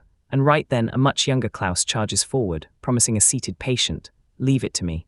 The kid lunges and yanks a volatile, glowing magical artifact straight from someone else's hand. Tamara's voice rips out in panic as she cries his name. As the dangerous light finally fades, young Klaus spins around with a grin blazing on his face, shouting that the danger is gone. Tamara snaps at him for his reckless stunt. Then the memory slips away, and in her present-day mind, one thought seals the truth. She chose to protect Klaus's kind heart, even if it meant swallowing her pride. House, cheeks faintly flushed, stared at Tamara like she'd just done the impossible, because her healing magic was honestly unreal. Under a sky packed with stars, that reflection snapped into a vow, set in stone. He swore he'd master the healing arts Tamara taught him, heal Karen, and crush those vile monsters so they could never hurt anyone again. The next day, with their tiny draconic buddy perched on his shoulder, Klaus leaned in and told Karen the guild was shutting down for a day while they got ready to leave. Then Ursel stepped up, asking straight out if Karen was coming along on the journey. Then he looked straight at Klaus and dropped the bombshell. His family, the Alberts, weren't just people. They were guardians sworn to protect the holy beast. Jin, Boo, and Klaus, frozen in shock, could only wonder if he was talking about the demon lord. Ursel told them straight up that their job was only to keep an eye on the holy beast, and if the demon lord ever showed up, they might not be able to hold it back. Then he pressed Klaus, asking where the demon lord was, and Klaus calmly confirmed he knew. The creature on Klaus's shoulder cut in, blurting out that Jinbu, the holy beast, awakens the very moment the demon lord rises, and Ursel nodded, saying a clan of guardians makes its home near the sacred land where the beast sleeps. Then he finally blurted out the real reason he came. Yes, his job was to guard the seal, but the demon lord's sudden strike could twist his loyalty toward the holy B-side, because he claimed a divine mission to cleanse the world. And right there, he formally begged Klaus to let him join their journey as Jin Boo's guardian. The truth slammed into Klaus like a thunderclap. He finally snapped awake to the fact that Ursel's clan had been preparing for this for generations, and that he'd been hunting the Chilan's horn all along, helped by people who never once faltered. Ursel stared him down and delivered the final gut punch. His guardian duty wasn't a choice, it was an unbreakable vow he could abandon. He weighs Ursel's offer in his mind, and admits he can't keep going solo anymore. His face turns stone serious as he accepts it outright, saying he gets it and can't wait to team up with her. With his mind made up, he strides through town beside his sister, Karen, and a heavy, suffocating silence settles over them as they keep moving. They track down Jerry, and Klaus hands his sister over to her right away. Jerry flashes a bright, confident smile and swears that everything's in good hands. Then Klaus turns to Karen, telling her it's finally time for him to leave. She tilts her head up at him, calls him Big Brother, and asks, half hopeful, half nervous, if it's really okay for her to join him later, once she's recovered. Jerry steps in gently, telling Karen, just rest for now, and Karen flashes that kind smile as she adds, I'd really like you to stay with me a little longer. He doesn't say a word, just nods and takes Jerry's idea, because he knows it's the only smart move. He realizes the road ahead is way too dangerous for her to go solo like this. His sister's face hardens with pure determination. She locks eyes with him and swears it. Once she's healed, they're going on an adventure together. Her words hit like lightning and his whole face lights up. He's sold instantly, grinning like he can already see the future. Chasing unknown horizons, hopping from festival to festival, tearing into street food and smashing monsters left and right. When she calls him out and asks if he means it, he just laughs and confirms with that huge, confident grin, yeah, of course, the two of them, adventurers together. Right as he was about to leave, the braided swordswoman who joined his party lit up with a dazzling, star-studded smile. She grinned and locked in her choice, telling him that if he was going to chase adventurous stuff, she'd happily tag along. Then she and Ursel took off, and Klaus stood there waving goodbye, swearing he'd make sure to come back. Their adventure kicked off beneath a sky swallowed in heavy, wandering clouds. Sitting up high on their hulking lizard-like mount, Ursel flashed a calm, relaxed smile. Genbu felt way more comfortable to ride than he expected. Klaus seized the moment, leaned in, and asked his companion to tell him everything about himself. Ursel kicked off his story and admitted he'd been to Cynofolia before. He lived there until he turned 15, and he still couldn't believe he'd end up taking a journey like this one day. He kept going, eyes drifting off like he was staring at a memory, and you could tell, ever since he was a kid, people had hammered his life's mission into him again and again. When Klaus heard that, his face went grim. Then he admitted the real reason he wanted to get stronger. It wasn't just the pull of wanting to protect his sister, Karen. He believed he needed that power to smash Ouroboros' seal, and he couldn't shake the weight of it when the Saints kept backing him, even though they could hardly call him a friend. Ursel weighed every word, then snapped that strength is a mystery, right as memories of their escape crashed back in. He'd seen the armored swordswoman and even offered her a ride, urging her to climb aboard their mount and ride with them. While they ride out, Ursel blurts out whether their destination is Cynofolia's capital, and Klaus nods, then admits the route is blocked. Fresh stampede panic has stirred up monsters, and right then a brutal two-headed, wolf-like nightmare rockets in at them, snapping the braided swordsman into an alarmed cry. The braided swordswoman snaps into action, lunging forward with her blade, while the creature slams up a wall of razor-sharp black spikes from its hide, extreme ice blood, leaving Klaus and Ursel staring in stunned silence. The monster is finally down, crumpled and still in the street. Everything's clear for now. Klaus whips around to Ursel with sheer urgency, demanding they detour to Tamara's place on the edge of town. He's adamant, she's got to teach him something crucial right this second. He flashes a grin, points forward, and tells Klaus to take the lead. Meanwhile, inside a huge, quiet office, Klaus's sister Karen sits at her desk, chin propped on her hand, staring into space as she whispers her brother's name, worried like something's about to go very wrong. Her thoughts get smashed the moment the door explodes open.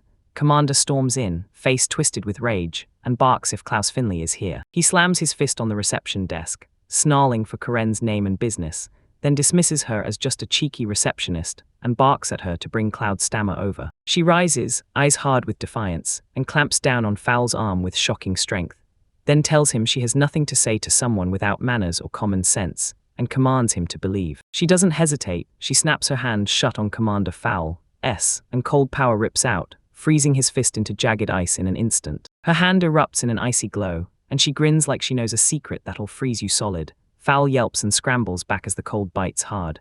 Furious, he snaps that she needs to explain what she's doing to his precious receptionist, but Karen just tilts her head and asks one thing, what business he has with her. As she watches the clash unfold, Jerry wipes a bead of sweat off her brow. She never even heard the incantation, and now it hits her hard. These two siblings are insanely strong. He brushes off the cold and just says it straight. He's hunting Klaus Finley, the one tied to this very guilt. Just as he's about to speak, Karen slams her free hand on the counter, bang, and blares that Klaus is probably in the capital, Maltino, vowing she'll catch that incompetent fool herself. Her fierce declaration hangs in the air like a curse, so foul it chills the room. Then with a sly smirk, Karen whips around to the nervous Jerry and asks, "Did I tell my brother?"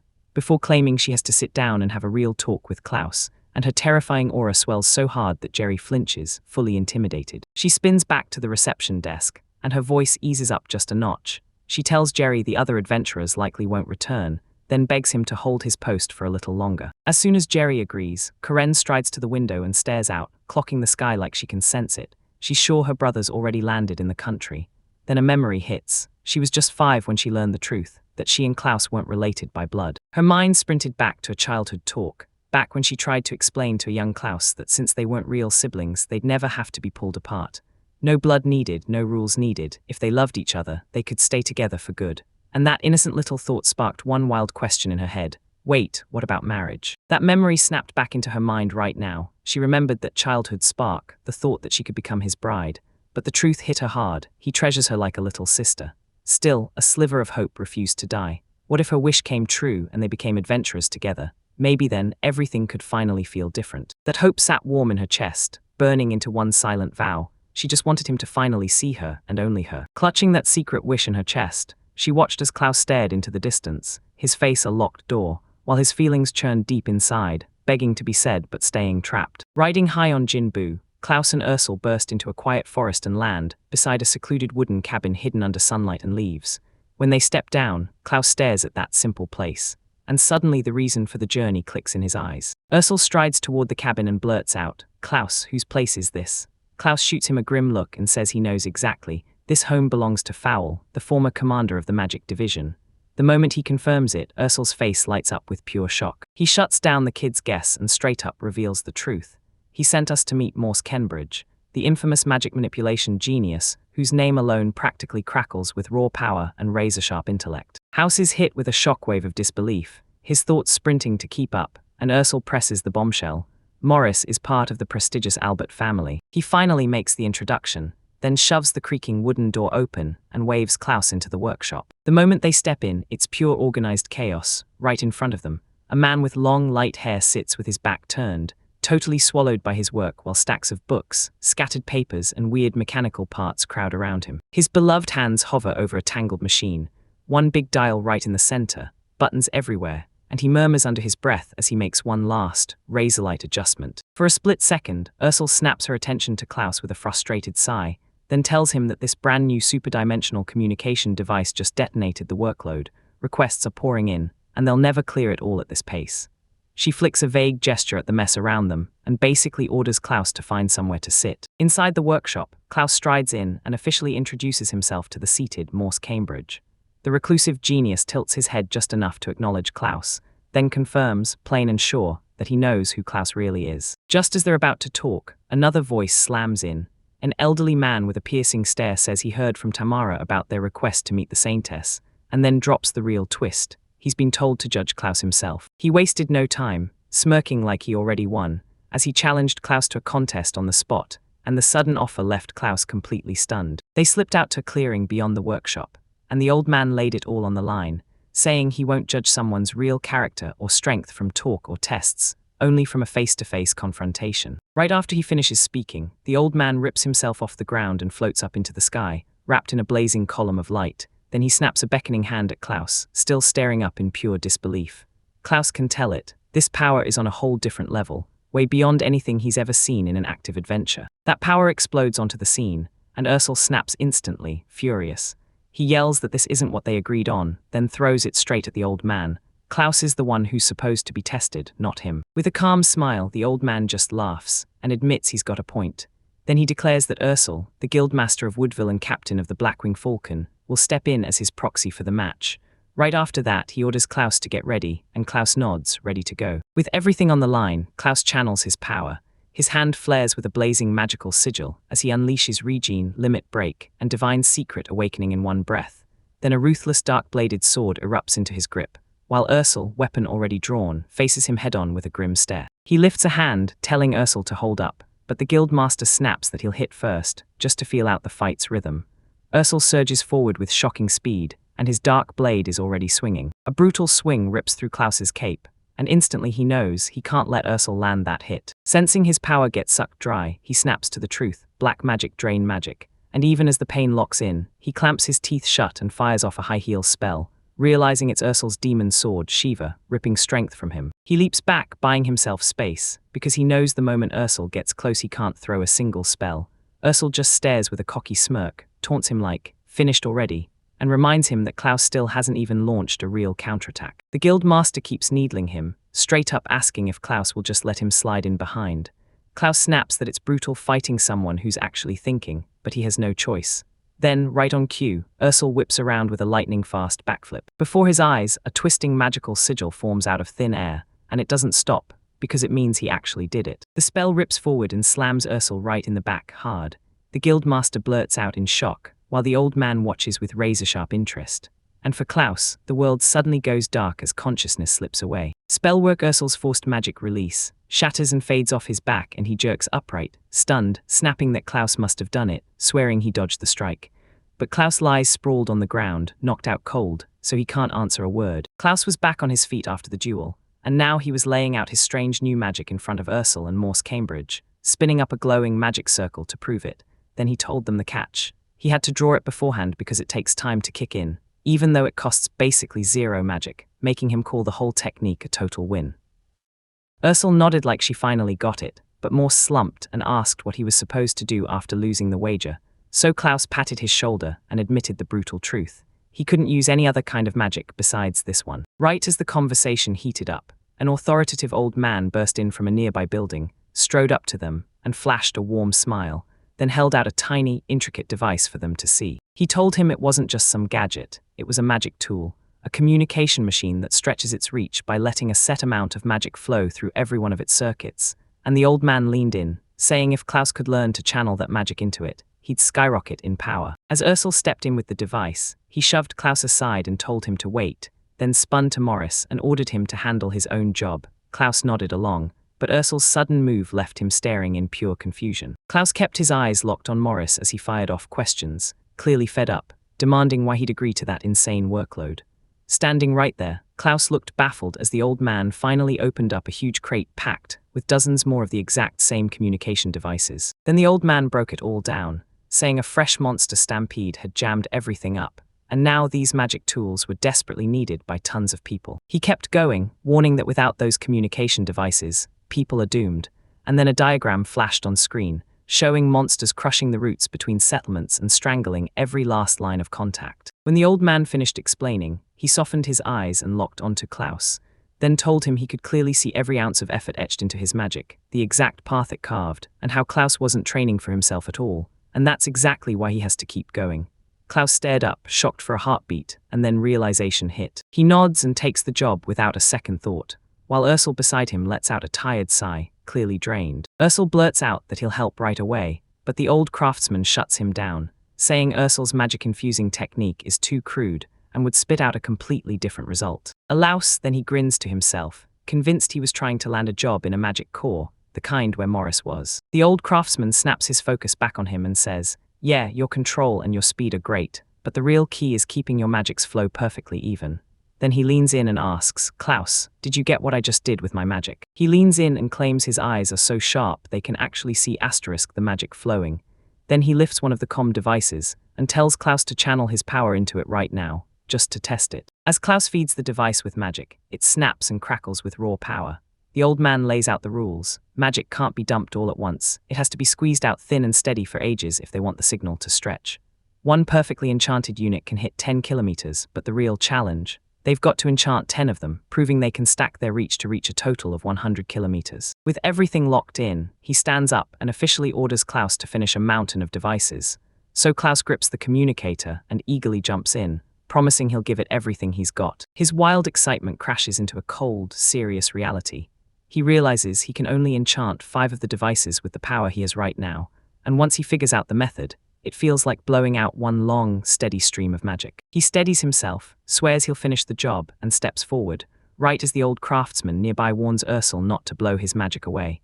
Ursel just keeps staring at the 7 devices he's already managed to handle, like he's weighing the next move. His drive got lit aflame by the memory of Karen, how she gripped one of those devices, promised that it would let them reach the right people, then swore she'd stand by him as her master, and he accepted her pledge without hesitation. He grabs onto that memory, pours his power into the device, and magic snaps around it in blazing flashes until it lights up hard, while Ursel watches from just a short distance away. Inside the workshop, Ursel raises a freshly enchanted device with a smug, triumphant grin, while Klaus stares from across a table packed with parts, his face frozen in shocked awe. He beams at the craftsman and declares, "I'm done," before Klaus cuts in, proudly shouting that his own job is finished too. The old man leans in over their work, smiling like he just struck gold. He counts and realizes they didn't just power up 10 devices, they lit up 15. That extra spark earns him a proud nod as he announces they've both passed and throws their next mission at them. Try channeling magic through a magic sword. With a sharp summon, Ursel rips open the air, and a giant dark blade with a jagged edge crashes into his grasp. Its aura crackles like lightning as he shouts, "Magic sword Shiva." That blade is blasting out pure, jaw-dropping power, and Klaus can't do anything but stare, completely frozen as it hits him. Ursel's magic runs on a whole other level, and right now, there's no way in hell he's beating him. Klaus is still reeling from that brutal power display when the old craftsman barks at him to stamp out a magic formation with both hands. Klaus freezes, completely baffled, but the craftsman shoves him onward, and a soft healing glow flickers in the air nearby. Obeying the command, he thrusts his hands forward, and freezes when 2 glowing magic circles bloom in front of him at once.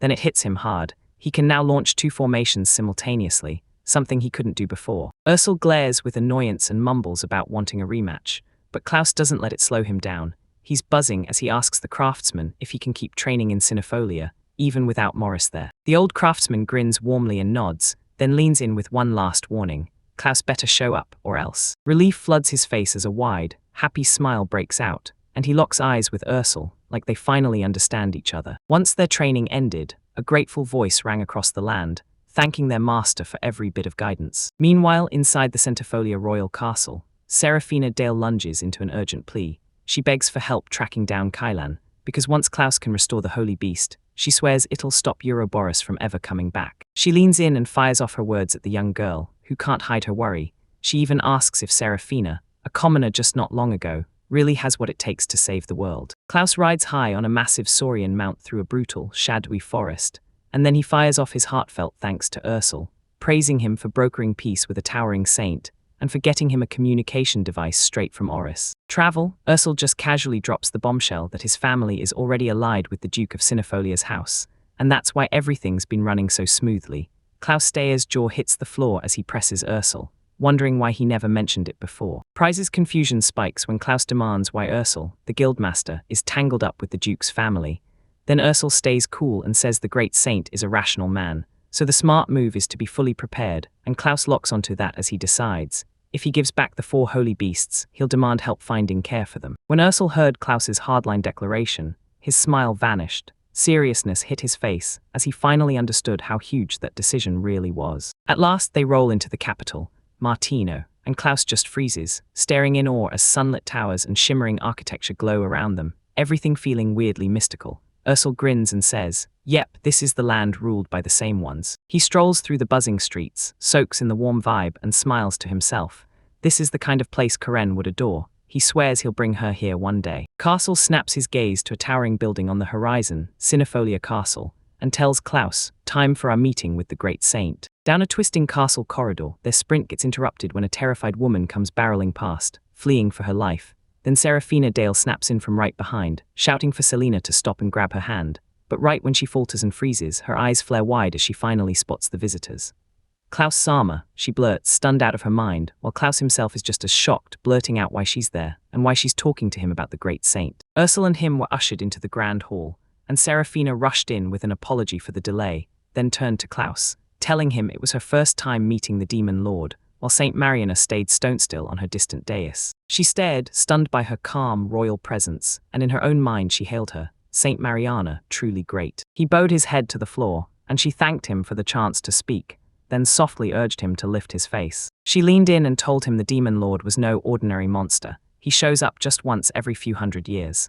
And then right as he started to freak out, she hit him with the truth. It's they who pledge allegiance to the demon lord. Finally, she smirked and told him, "Stop panicking. Talk freely." He stammered out his thanks, still trying to wrap his head around her words, and then Serafina nudged him to jump straight into why he came. Then her eyes snapped to the creature perched on her shoulder, Ouroboros, and she declared him the demon lord, the one whose seal the 4 holy beasts could shatter. He stared in shock, because the thought of the demon lord bowing to the great saint felt downright impossible, yet it also hit him. This might be the only road forward, and the question burned in his mind. Did Selena tell her this secret? From somewhere nearby, a tiny turtle-like voice cut through the air. Jinbu was back. He said the 4 holy beasts were waking up, meaning the seal's breaking was only a matter of time. Then he made his demand. The demon lord had to come back to the holy beasts in his true, proper form. The story snaps to a grand chamber. Klaus stands face to face with Serafina, nods as he accepts her terms, then hits her with a bold twist. He's got one request of his own. The whole meeting kicked off because of a desperate plea. Selena had already been told by a young attendant that her younger sister was trapped under the curse of Ouroboros. Driven by that burning urgency, he snaps his request to Serafina into focus, because before he can bring the other holy beasts back, he needs the Kirin, and he promises to lay out everything he knows, its features, where it lives, and the exact time and date it was last seen. He dips his head and shoots the demon emperor a sincere apology, knowing this trouble will land on his shoulders. Right before he can push forward, Serafina slams in, no give, no breaks, ordering him to stop chasing the Kirin until the holy beasts snap back to their senses. Klaus's eyes blow wide with pure shock. Her words hit him like a punch. He stammers out that he's got no time left, and that his sister's life is hanging by a thread. She snaps her answer with icy finality. She can't help him hunt the Kirin, and the words freeze Klaus completely. She tells him that finishing his duty to the other beast is a must, and the weight of that demand slams into him. His mind spins, and he begs for a moment to think. The talk spills out near a giant steeple-topped building, with the sky dotted by drifting clouds overhead. Nearby, the braided servant leans in close and blurts to Serafina that Klaus carries a crushing burden, and that he really, truly loves his sister, Selena. She tilts her head just a little, eyes locked in resolve as she declares her duty. She has to protect the lives of hundreds of millions, no matter what. He smiles like it all clicks, because he knows deep down he's not like her. He flashes back to how he used to be just an ordinary kid, right up until he remembers the kind healer who once helped him, and even stopped the stampede. She listens, then snaps. Why would anyone hand their country over to a saint?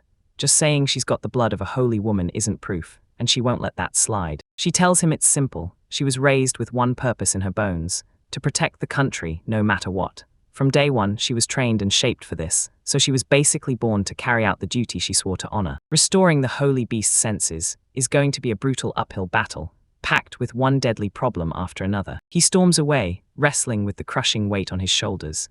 Then the next second, someone demands he save the world with zero prep and no real resolve, and it's so hard not to quit halfway. He turns, but Serafina's voice slams into him and halts him cold.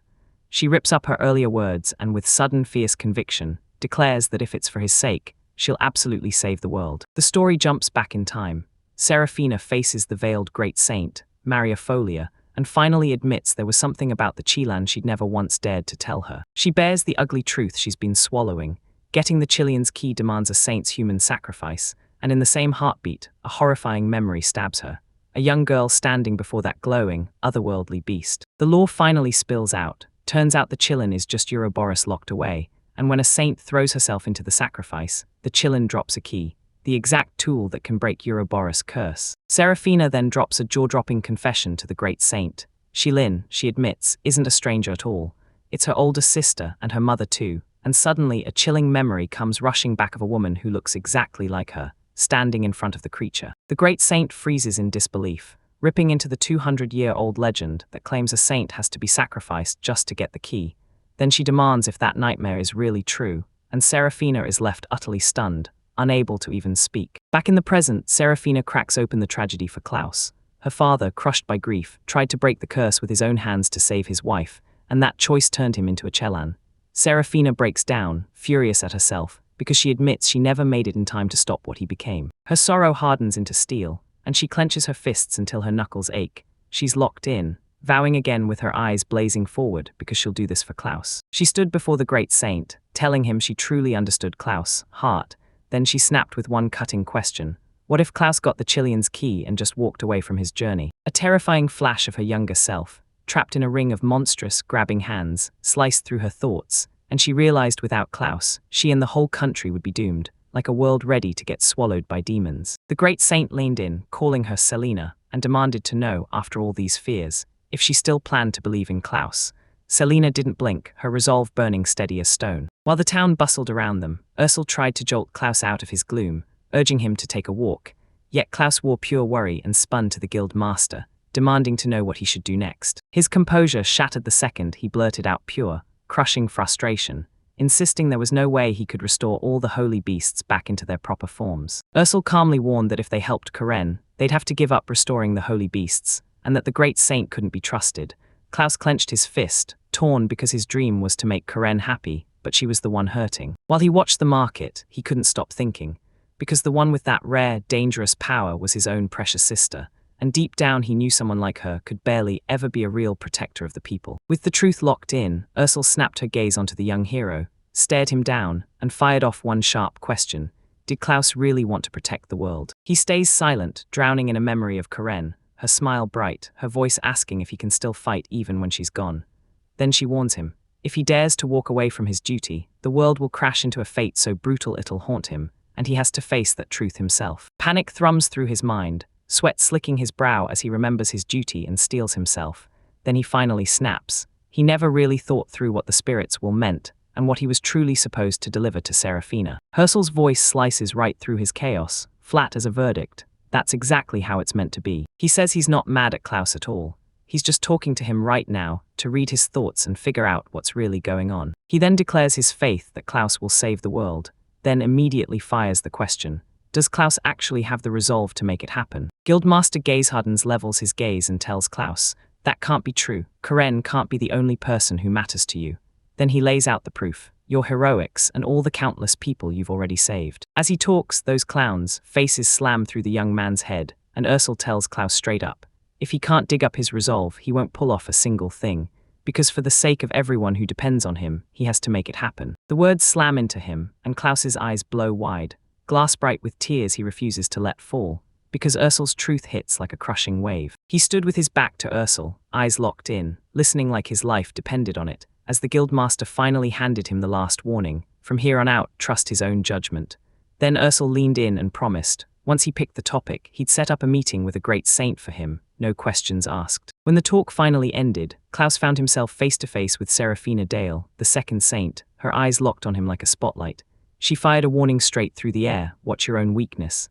Klaus snapped back with a firm yes, startled, but ready to stand his ground. That morning, Klaus stormed out of the inn with Karen, and Ursel stood outside with his arms locked across his chest, demanding answers. Had a decision been made? Klaus met his gaze and nodded hard, determination blazing in his face. Right after he made his choice, he and Ursel marched alongside Seraphina and Saint Maria Folia through the bustling streets, and when they finally neared that towering cathedral, Seraphina spun back to them and thanked them again, like her heart was overflowing. Inside the cathedral's sacred halls, the great saint turned and spoke straight to Seraphina. Then Seraphina blurted that Ursel had finally replied, but the way she said it made it sound anything but simple, forcing Seraphina to stare on with worry in her eyes. While the saints huddled and planned, Klaus clenched his resolve, staring straight ahead. Then he issued a calm, ironclad order to move on, bracing for whatever hit next. Resolve slammed into an unexpected turn. The great saint stepped forward and issued a heartfelt apology, and Seraphina's eyes went wide with shock while Ursel just stared, unable to believe it. Seraphina just stared at the words, totally confused, and snapped at the great saint like, what apology is this even for? Then she remembered her own nasty words and blurted out why Maria Folia was the one saying sorry. Like, was it because Klaus was involved? The truth behind the apology hit as Klaus dropped to his knees before the great saint, begging for mercy, then confessed that anyone blessed with power carries a terrifying duty, because he's inherited the demon lord's might, and if he can't awaken the holy beast, the world ends. He took that crushing fate on himself, leaving Seraphine stunned. He clung to his solemn vow, eyes locked forward, while Karen's image, cuffed in chains, hammered through his mind as he swore he'd save the great saint at any cost. Even if fate forced him into the same shackles, Seraphina stood there watching, her face caught between confusion and deep, aching concern. He walked beside his sister, thoughts snapping into place. He didn't want wealth or fame, not a bit. All that mattered was one brutal truth. He refused to be the type who'd hand the fate of the world to her. Then he turned straight to the great saint, voice rock solid with conviction, and admitted he should have made his promise clear from the very start, before the holy beast was still asleep. The great saint stood there, eyes sharp and expression locked tight, as he kept talking, saying his sister had always been his first priority and it would never change. Maria Folia nodded along with a quiet yes, but you could still hear the doubt hiding in her voice. His mind snapped back to a promise sworn beneath a sky full of stars, when he told a younger Karen about his wild dream to become an adventurer, join Ursel's guild, roam the world and feast in countless places, fully knowing that those dreams would only come true if happiness came first. Right there in the present, he poured out his heart, saying Karen lit the fire in him first, but after meeting so many others who actually cared, that spark turned into something fierce, a burning need to protect them all. His eyes locked onto the great saints, and hope lit up his face. Then he bowed formally and demanded her help, asking if she'd team up with him to save the world together. He smiled and crossed his arms like he finally owned the moment, vowing to go all in, and begging for anything she could share about Kieran, because he'd truly appreciate it. Her heartfelt plea and rock-solid determination struck the great saint so hard she visibly trembled, eyes blazing with raw emotion. She met his gaze, and there, blazing in his eyes, wasn't just a plea. It was a whole universe of resolve, crackling with the weight of every life he was determined to protect. His head was packed with every face and voice he'd vowed to protect, Selena's breaking plea to save them, the old craftsman pushing him on to keep forging his communication devices so he could reach family, and the young man promising he'd get stronger. Their hope piled on him like a crushing weight, and he carried one burning responsibility: to deliver them all happiness. Seeing how far his conviction ran, one lone tear slid down Maria Foley's cheek. Her hands shook as she spoke, her voice packed with pure awe because she recognized his intent. This wasn't talk, he was dead serious about saving them all. Once her choice was locked in, she pointed them forward and led Klaus and the others deeper into the chamber, as if her very soul was burning to the next step. As they kept moving, she started spilling the truth behind her decision, admitting that with only what he told her, it would have been reckless to demand he be treated like a hostage, and that she had to make one brutal call. He snapped back with a painful moment of self-reflection, admitting that using the people as bargaining chips was exactly what an immature demon lord would do.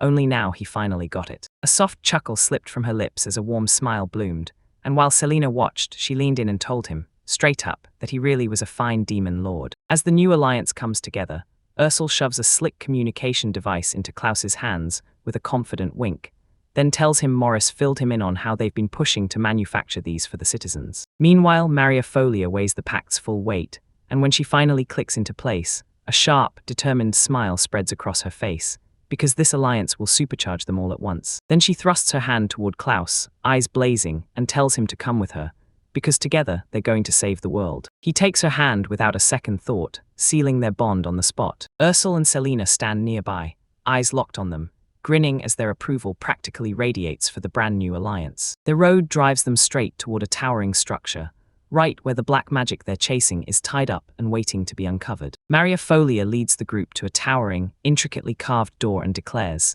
"This is the way forward," then whips around to lock eyes with one of them in particular. She slaps her palm against the door and tells a stunned Klaus, "This thing only opens with the demon lord's power, and the message is unmistakable. She needs his magic." He stands before those massive doors, and with a thunderous groan they swing wide, blasting open the road ahead, while Maria Folia waits just behind him, silent and watchful. His eyes shot wide as he stepped into a towering throne room washed in otherworldly glow. At the far end, an ornate throne loomed over everything, empty but terrifying. Maria Folia's voice followed close behind, telling him this is the chamber where each successive demon lord has stepped down. A jolt of recognition hits him like lightning. This place feels painfully familiar. He locks eyes on a glowing magic circle etched into the floor, and the pattern matches his own down to the last detail. "So why is it here?" he blurts, confused. Seeing that circle detonates a flood of shattered memories in his head. A smiling woman, monstrous beasts, laughing children, and quick flashes of his own past, all smashing together in a wild mental storm. He staggers back, hands clamped to his head as the psychic blast smashes into him, and he swears to himself he's never known any of it. Yet a gut-deep familiarity floods his mind, and horror hits when he realizes these aren't his memories at all. While those foreign thoughts crash around him, Maria Folia stays ice-calm and asks Klaus straight up if the memories of the first demon lord have come back. The words hit him like a thunderclap. He can barely breathe as he stares, stunned at the terrifying idea that he might be the reincarnation of the demon lord. She looks at him and admits he's probably drowning in a wave of info, because all that information is enough to turn his mind into pure chaos. Seeing his turmoil, she pushes him to hole up in the chamber for a while so he can sort through it all. Yet Klaus, still stunned by the bombshell, can only mumble a soft, shaky okay. He stood in the grand hall as Jinbu, the holy beast, loomed above. Then with a soft thud and a puff of smoke, the colossal creature shrank down to his size. The tiny creature crept closer as he sat down, then blurted out, "You okay?" Klaus, still reeling from that memory wave, admitted the truth. There was just too much to process. He started snapping the pieces together, blurting out that this was the reason his magic felt so unlike everyone else. It had to run on a magic circle. Still scratching his head, he wheeled on Jinbu and demanded, point blank, what it actually meant. Jinbu kicked off the lesson, laying out the truth of their world. Humans and beasts are born with mana already living inside them, and all it takes is learning how to pull that power out and use it. His own method was totally different. He raised a glowing magic circle and realized he was siphoning in the world's ambient mana itself, turning it into power he could actually use, a technique called mana conversion. That wild variability, his ability to twist a magic circle and siphon the world's mana into whatever he wanted, that's what made him the Demon Lord. That crazy method was the key behind his insane power. Jinbu explained that since his magic came from outside himself, he could unleash healing spells non-stop without draining a single drop of his own reserves, and then it hit him in a flash. His old self realized his huge, but totally different, magical pool was exactly why he ended up with his station. A final piece clicked into place, and he turned to the creature with a warm smile, apologizing for forgetting. "I finally remember," he said. "I remember you, Jinbu." Jinbu, the creature, gazed at him with soft eyes and whispered an apology for making him forget, then calmly called Klaus master. Overwhelmed by emotion, Klaus bolted ahead and grabbed his old friend tight. Then he turned to Jinbu and poured out gratitude for waiting for him all this time. Jinbu leaned in and demanded his master touch the jewel set in his forehead. He told Klaus that if he touched the jewel, his master's memories would slam back into place with razor-sharp clarity. Then Klaus went dead serious the moment he truly grasped what was at stake. The moment his fingers brushed forward, a violent flood of memory hit. Cecil, the very first Demon Lord, showing him a man and a woman walking away, and two tiny kids left behind, crying their hearts out. In Cecil's memories, a woman leaned in and told young Cecil the truth. His parents were chasing a journey because he and his siblings mattered more than anything to them, and she warned him straight up. If everything stayed the same, they wouldn't make it. Truth hit his mind like a gut punch. His parents had vanished to shield the people they loved. And now, the first Demon Lord himself, he tried to do the same and protect the entire world with. With his recovered purpose locked in and his resolve blazing, Klaus snapped back into the present, hand clenched hard into a determined fist, while Ursul's voice rang out from afar, certain Klaus would pull off exactly what had to be done. His mind clears like a blade. He whips around to his companion and blurts, "Thank you, Jinbu." Fresh grit surges through his voice, then he grins and says, "Let's go back to the other holy beasts." The creature pledges its loyalty without a single doubt, its voice roaring with pure eagerness. "Of course, my lord." Near a towering clock tower, Seraphina blurts out, bright-eyed, "I'm joining this journey." While her attendant panics and warns that it's dangerous, Seraphina just waves it off with a grin, swearing she can handle it. Her big declaration hits a wall. Ursul snarls that she's following his orders, and Klaus, visibly irritated, shuts her down with a blunt "don't refuse." Seraphina fires back with a sleek circular magical device and tells everyone it's a teleportation tool. So if anything goes wrong, they can yank it and pop right back to the castle, and her whole heart pours out as she thanks them for trusting her with something this precious. Now that the argument finally dies down, Ursul blurts out where they're going next, and says Kirin was last seen in the Hudent Kingdom, where the holy beast Akko sealed is kept safe by the Moslin family, the Guardians. As he talks, a terrifying image flashes, a fierce black feline with two tails. Klaus doesn't even hesitate, he immediately agrees and says they'll head there. Right before they leave, Seraphina's attendant yanks her aside, eyes full of worry, and whispers, "Are you sure this is okay, especially with Kira?" Seraphina's whole vibe flips in an instant, those sharp, almost wicked eyes flashing as she tells her attendant, "Never mention this to Klaus."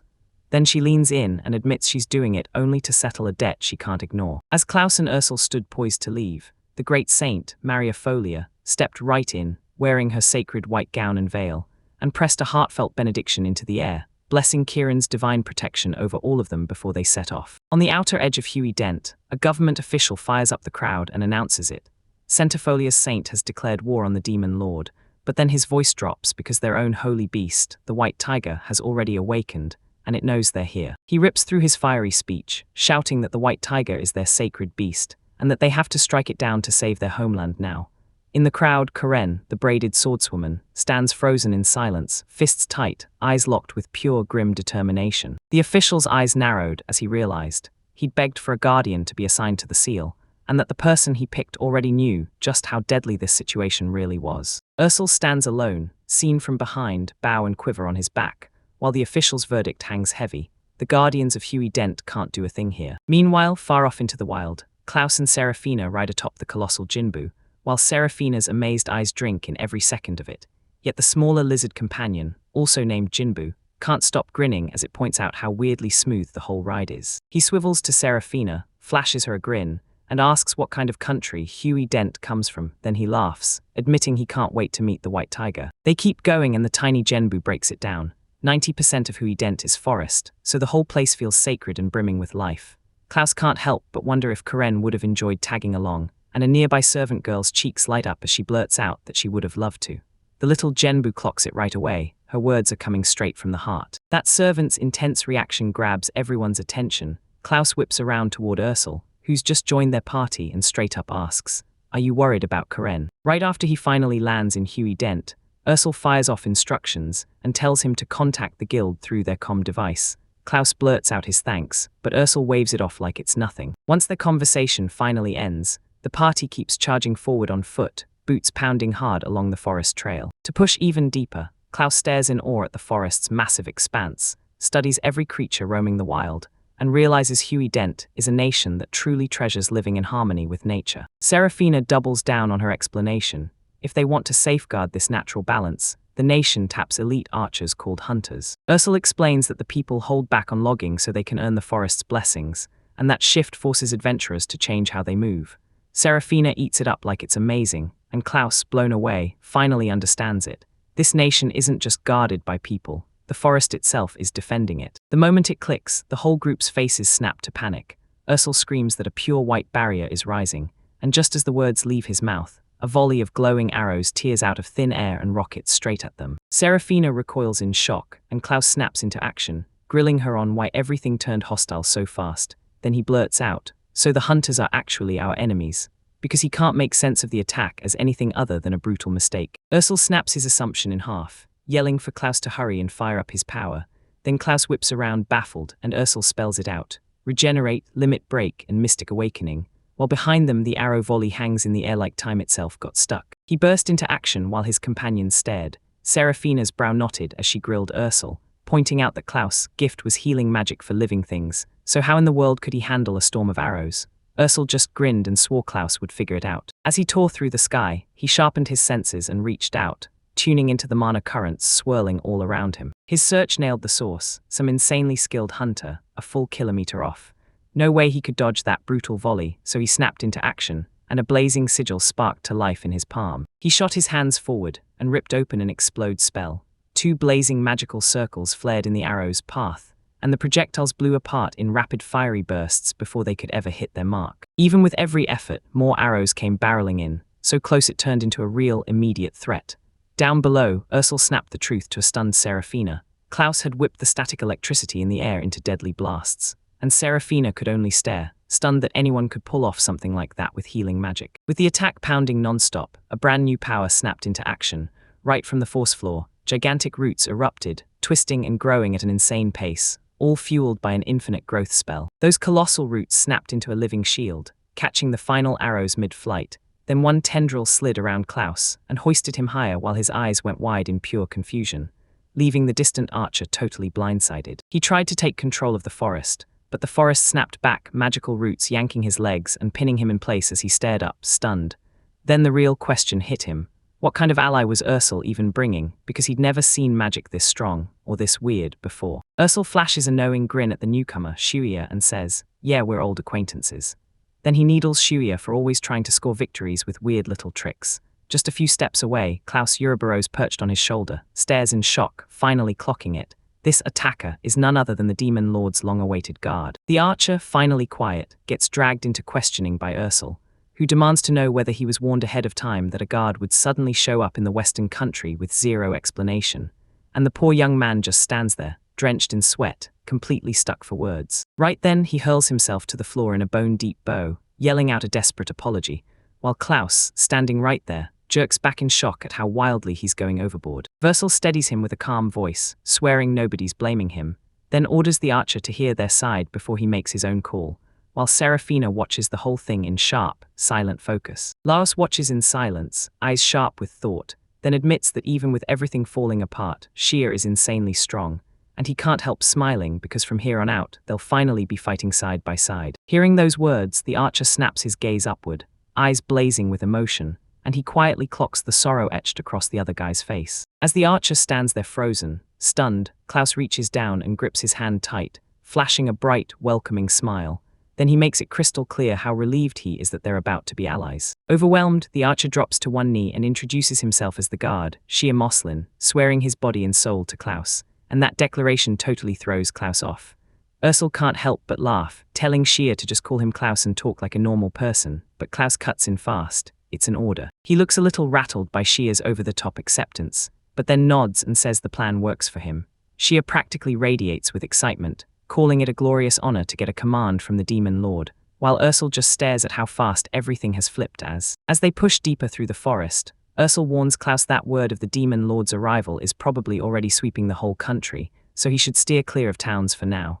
Shia shoots back, shocked anyone else could have made it this fast, and admits the truth, he never felt them coming. Their march grinds to a stop when a huge, snarling beast looms on a nearby hill. All menace in silhouette, Klaus snaps, panic in his voice, asking if the white tiger is already rampaging.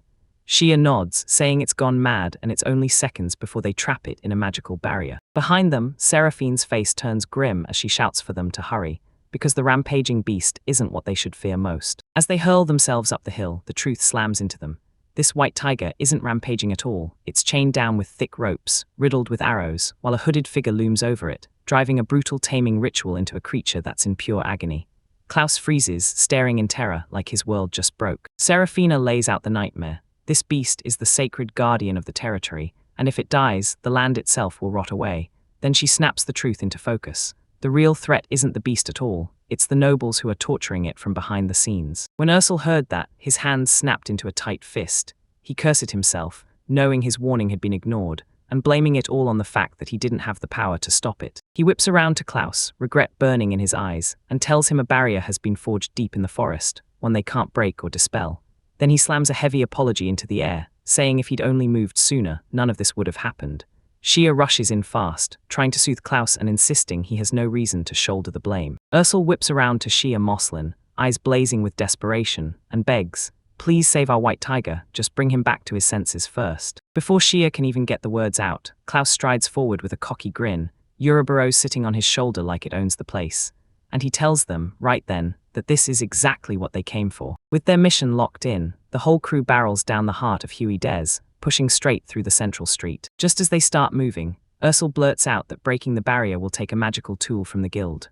Right then, their talk gets yanked short when a stern official strides into their path and blocks the way. The official's eyes narrow as Shia snaps back, furious, insisting the barrier isn't some simple magic gadget. Shia declares the Ahan Duchy will take care of the white tiger, and orders them to hand the whole thing over. His calm starts to crumble the second he wonders what someone with no companions could even manage, and then a bead of sweat slides down his temple, because the truth hits him. He could call in reinforcements from his family. Suddenly, the official grabs Shuya by the collar and fires the archer on the spot for being a useless guardian. Then he drops the bombshell. If Shuya won't do the job, the Demon Lord will step in and take down the beast himself. Waus freezes, the official's words slamming into his head, as he realizes they're talking about him and his healing magic. When they turn and march away, he can't ignore the bitter link between Shia's mess and the scarred past he survived himself. He perched on the great beast, ears tuned to Ouroboros as it clocked how long the magic tool application took to finish, but his mind was stuck on the archer. Why would someone as brutal and powerful as Shuya act like that? Yeah, meanwhile, he saw himself as nothing but a total failure of a guardian, saying the truth. He didn't even feel worthy, because he'd been picked from his clan for the role at just 16. He remembered the gorgeous forest, and felt his chest swell with pride at the thought of becoming a guardian for that whole country. Then a dismissive voice snapped him out of it. They laughed at his bold ideas and crushed every attempt at change, while other adventurers hissed warnings that his magic was too dangerous, until he fought back, insisting that because his specialty was fire magic, he was just trying to fuse it with his archery. The memory kept dragging on. He was right there with his own guild, even Ursel the guild master, and still nobody trusted him. As a guardian, he felt locked away, utterly alone. The memory crumbled to dust, and there he stood, facing the exact people he was supposed to shield, but they didn't recognize him at all. From far off, Klaus watched, and the look on his face finally softened into painful understanding. He closed in on the archer and spilled his breakthrough, telling Shuya that his fighting style just fit together like the forest breathing around him.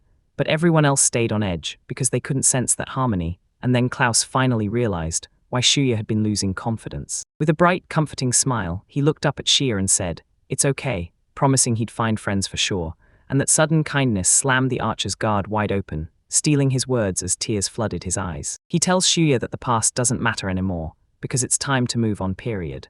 Then Seraphina bursts in, hyping him up like crazy and pushing Shuya to use this fight to prove to everyone just how incredible he really is. His words hit hard, and the young archer's chest tightens, tears instantly burning in his eyes. With a determined smile, Shuya nods, because he knows this is the instant his real worth as a guardian will be put to the test. As Jinbu braces himself, the lizard companion blurts out, "We are late," and tells him the nobles they ran into earlier are already on the scene. Right when Shuya and Seraphina spot what's up ahead, the warning hits like a punch. Far off, Klaus and Ursel stand on Jinbu, the colossal holy beast, staring as the whole disaster unfolds before them. Right in front of them, the massive white tiger is trapped, roaring in brutal pain as it thrashes against chains hammered deep into the earth. The nobles crowd in and yank the ropes tighter, sealing its suffering. Watching that terror, Klaus's head snaps into overdrive with one desperate order: save the white tiger. Before a roaring crowd of hunters, the massive white tiger, the sacred guardian, thrashes in pure agony, yanked tight by heavy chains. Shia Moslin watches, alarm flaring as she realizes the barrier's been shattered, and they have to move now. With the crowd watching, Klaus steps up like a spark ready to strike, hand pressed to his heart. Then he declares, loud and fearless, that he's the demon lord and will take charge from here on out.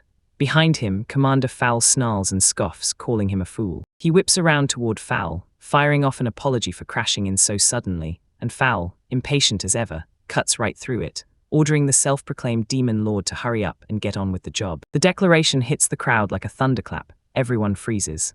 Shia just stares, eyes bulging with disbelief, while Commander Fowl's expression contorts into raw shock and burning indignation. Shock snaps into rage. Fowl sneers fly as he demands how a white tiger is supposed to obey now. Then he swings up a whip-like rod, vowing he'll beat the beast into submission with his own hands. She swings to strike and screams at him to wait. Then he rushes in, panicked, insisting the hunters can't protect themselves out there if things blow up. The standoff cranks up the pressure, and Seraphina steps right into the line of fire. A round artifact in her grip starts to glow softly, and she cuts in with a calm voice, telling them to hold on, because she was the one who found this prey first. The artifact bursts to life, throwing up a sparkling magic shield that clamps around the chained white tiger, and the hunters gasp at the sudden surge of power, because the roaring inside the enclosure keeps getting louder and louder. She plants her feet and hurls up two walls of magic, one a choking fog, the other blazing sacred energy, to trap the white tiger. Klaus snaps his head to Jinbu and orders him to team up with Seraphina to shield the hunters, and Jinbu nods and obeys. That magical shield pops into existence out of nowhere, and the hunters jump back, because they realize they're saved just like that. Shia Moe's lens whirls in sheer confusion as Seraphina snaps at everyone to run straight into the forest. Shia can't take it, he blurts out, demanding to know who she is. Ignoring his question, she fires off a jaw-dropping declaration. She's claiming to be an ally of the demon lord, and with a fierce, stern stare, she shoves them to hurry and run for their lives. Inside the barrier, a white tiger erupts in a furious roar, its unimaginable strength hammering against the magical walls. Rage rips through the beast as Shia whips around to Klaus with a confident grin, telling him, "No worries, your help means everything, we're good." In the distance, the other hunters mutter and stare, completely thrown by what's about to happen. Then he turns to his comrades and declares, "The demon lord's here, so breathe, you're safe." He snaps orders for them to run for the forest, betting everything on the moment to slip his men to safety. With his men falling back, Shia yanks out his massive blade, and it crackles with raw energy. Then he vows to face the beast's thunder head-on himself, bracing to absorb the hit while Klaus gapes, watching the stunt. Suddenly, the nearest tree detonates into a storm of splinters, and a young woman gets flung down to the ground, screaming in pure terror. The noise jolts the hunters mid-retreat, and Shia's swagger collapses as he snaps his head around, frantic, yelling for Klaus and the others. When that hidden strike came crashing down, the man in the dark cape snapped into action and hurled his hand forward.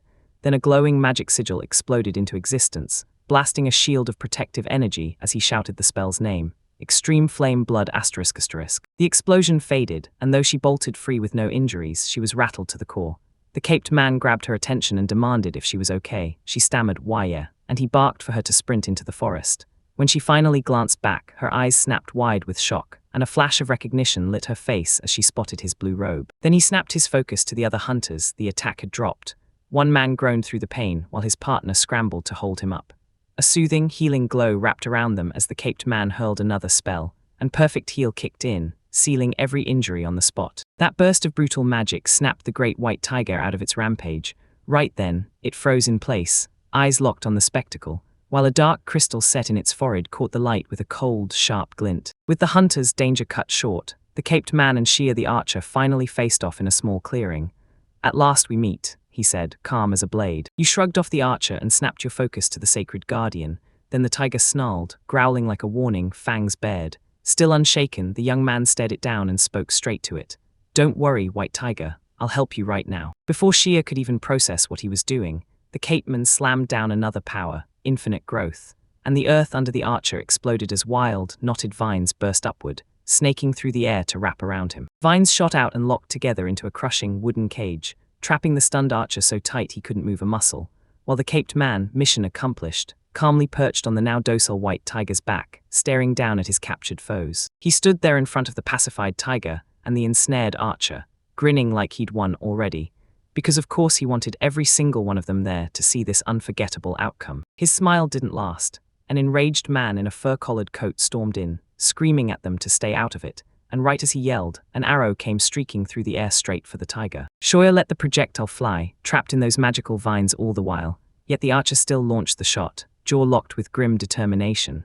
Klaus stared with shock, his eyes blown wide at what he'd just witnessed. The arrow slammed home with a brutal, solid thud that shook everything. A brutal roar tore through the air as the arrow sank into the crystal, lodged in the white tiger's forehead.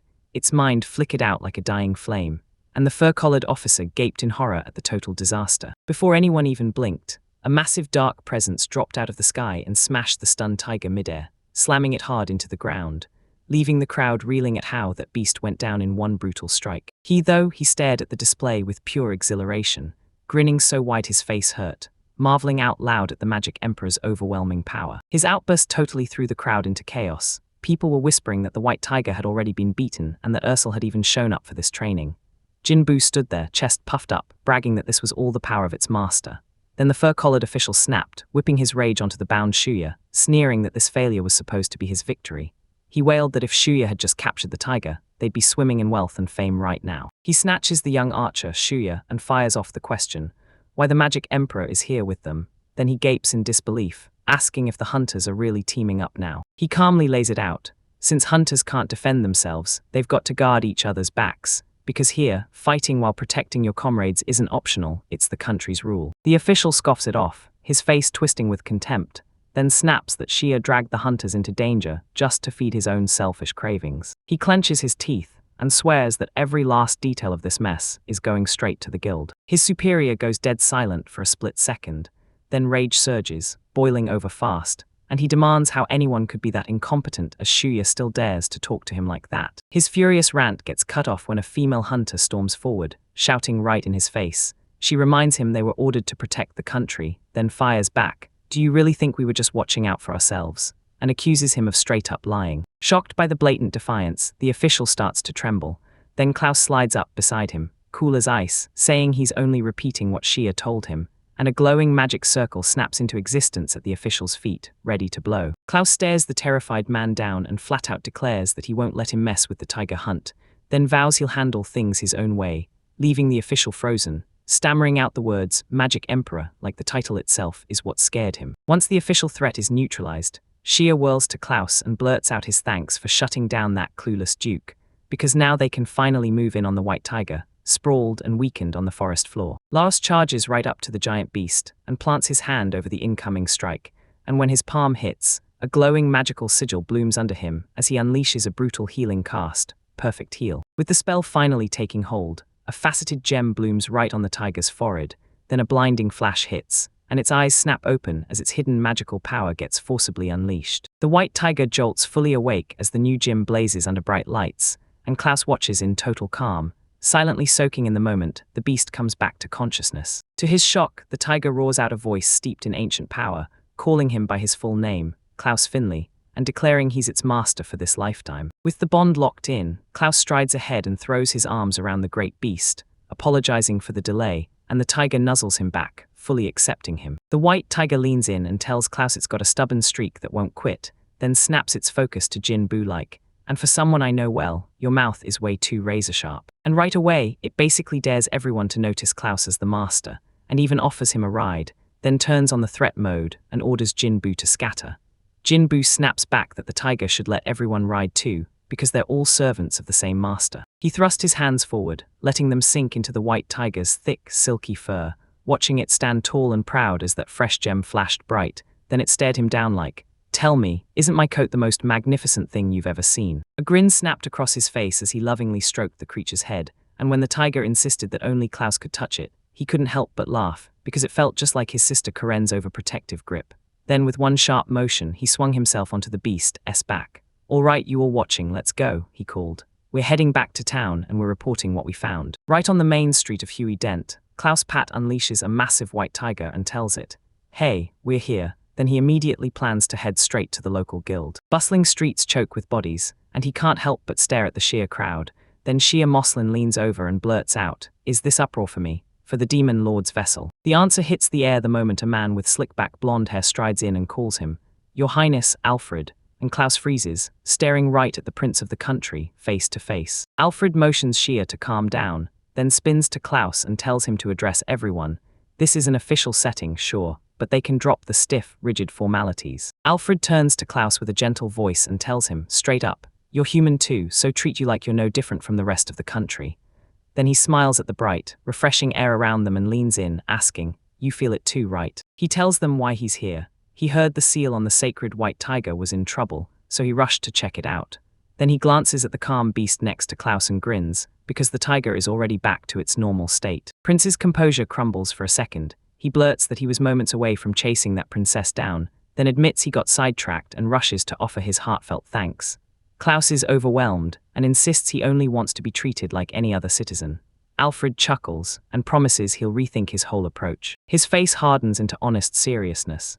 He's insisting Klaus saved the country, and he won't let it slide without even the bare minimum gratitude. He froze at the royal gratitude, stumbled over his words, and blurted out a shaky, flustered reply. "Yes, thank you." Accepting the castle invite, you feel the tension shift. Then Klaus snaps out, "I've got to report something," and points to a tied-up, drenched man sweating at his side, revealing him as Dukahan. Prince Alfred's face tightens as Klaus reveals the Duke's true scheme.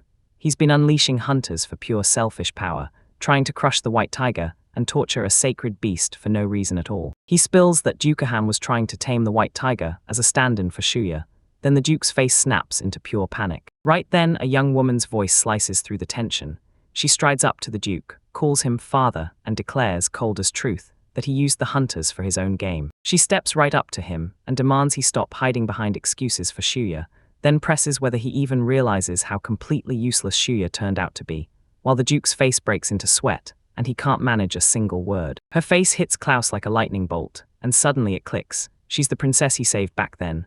Right beside him, Shia speaks up and explains that she's a genuinely good soul, someone who even helped the hunters Klaus had been forced to leave behind. The princess locks eyes with the group, shoulders squared, and declares, "I'll vouch for him." She shuts down the rumor mill, making it crystal clear Shia's moves weren't what people thought, and when praise hits, Shia gets flustered so hard he stammers that he was only trying to protect everyone. His reaction snaps Alfred into action. He steps forward, cheers him for a job well done, and sweeps aside any old disrespect like it never happened.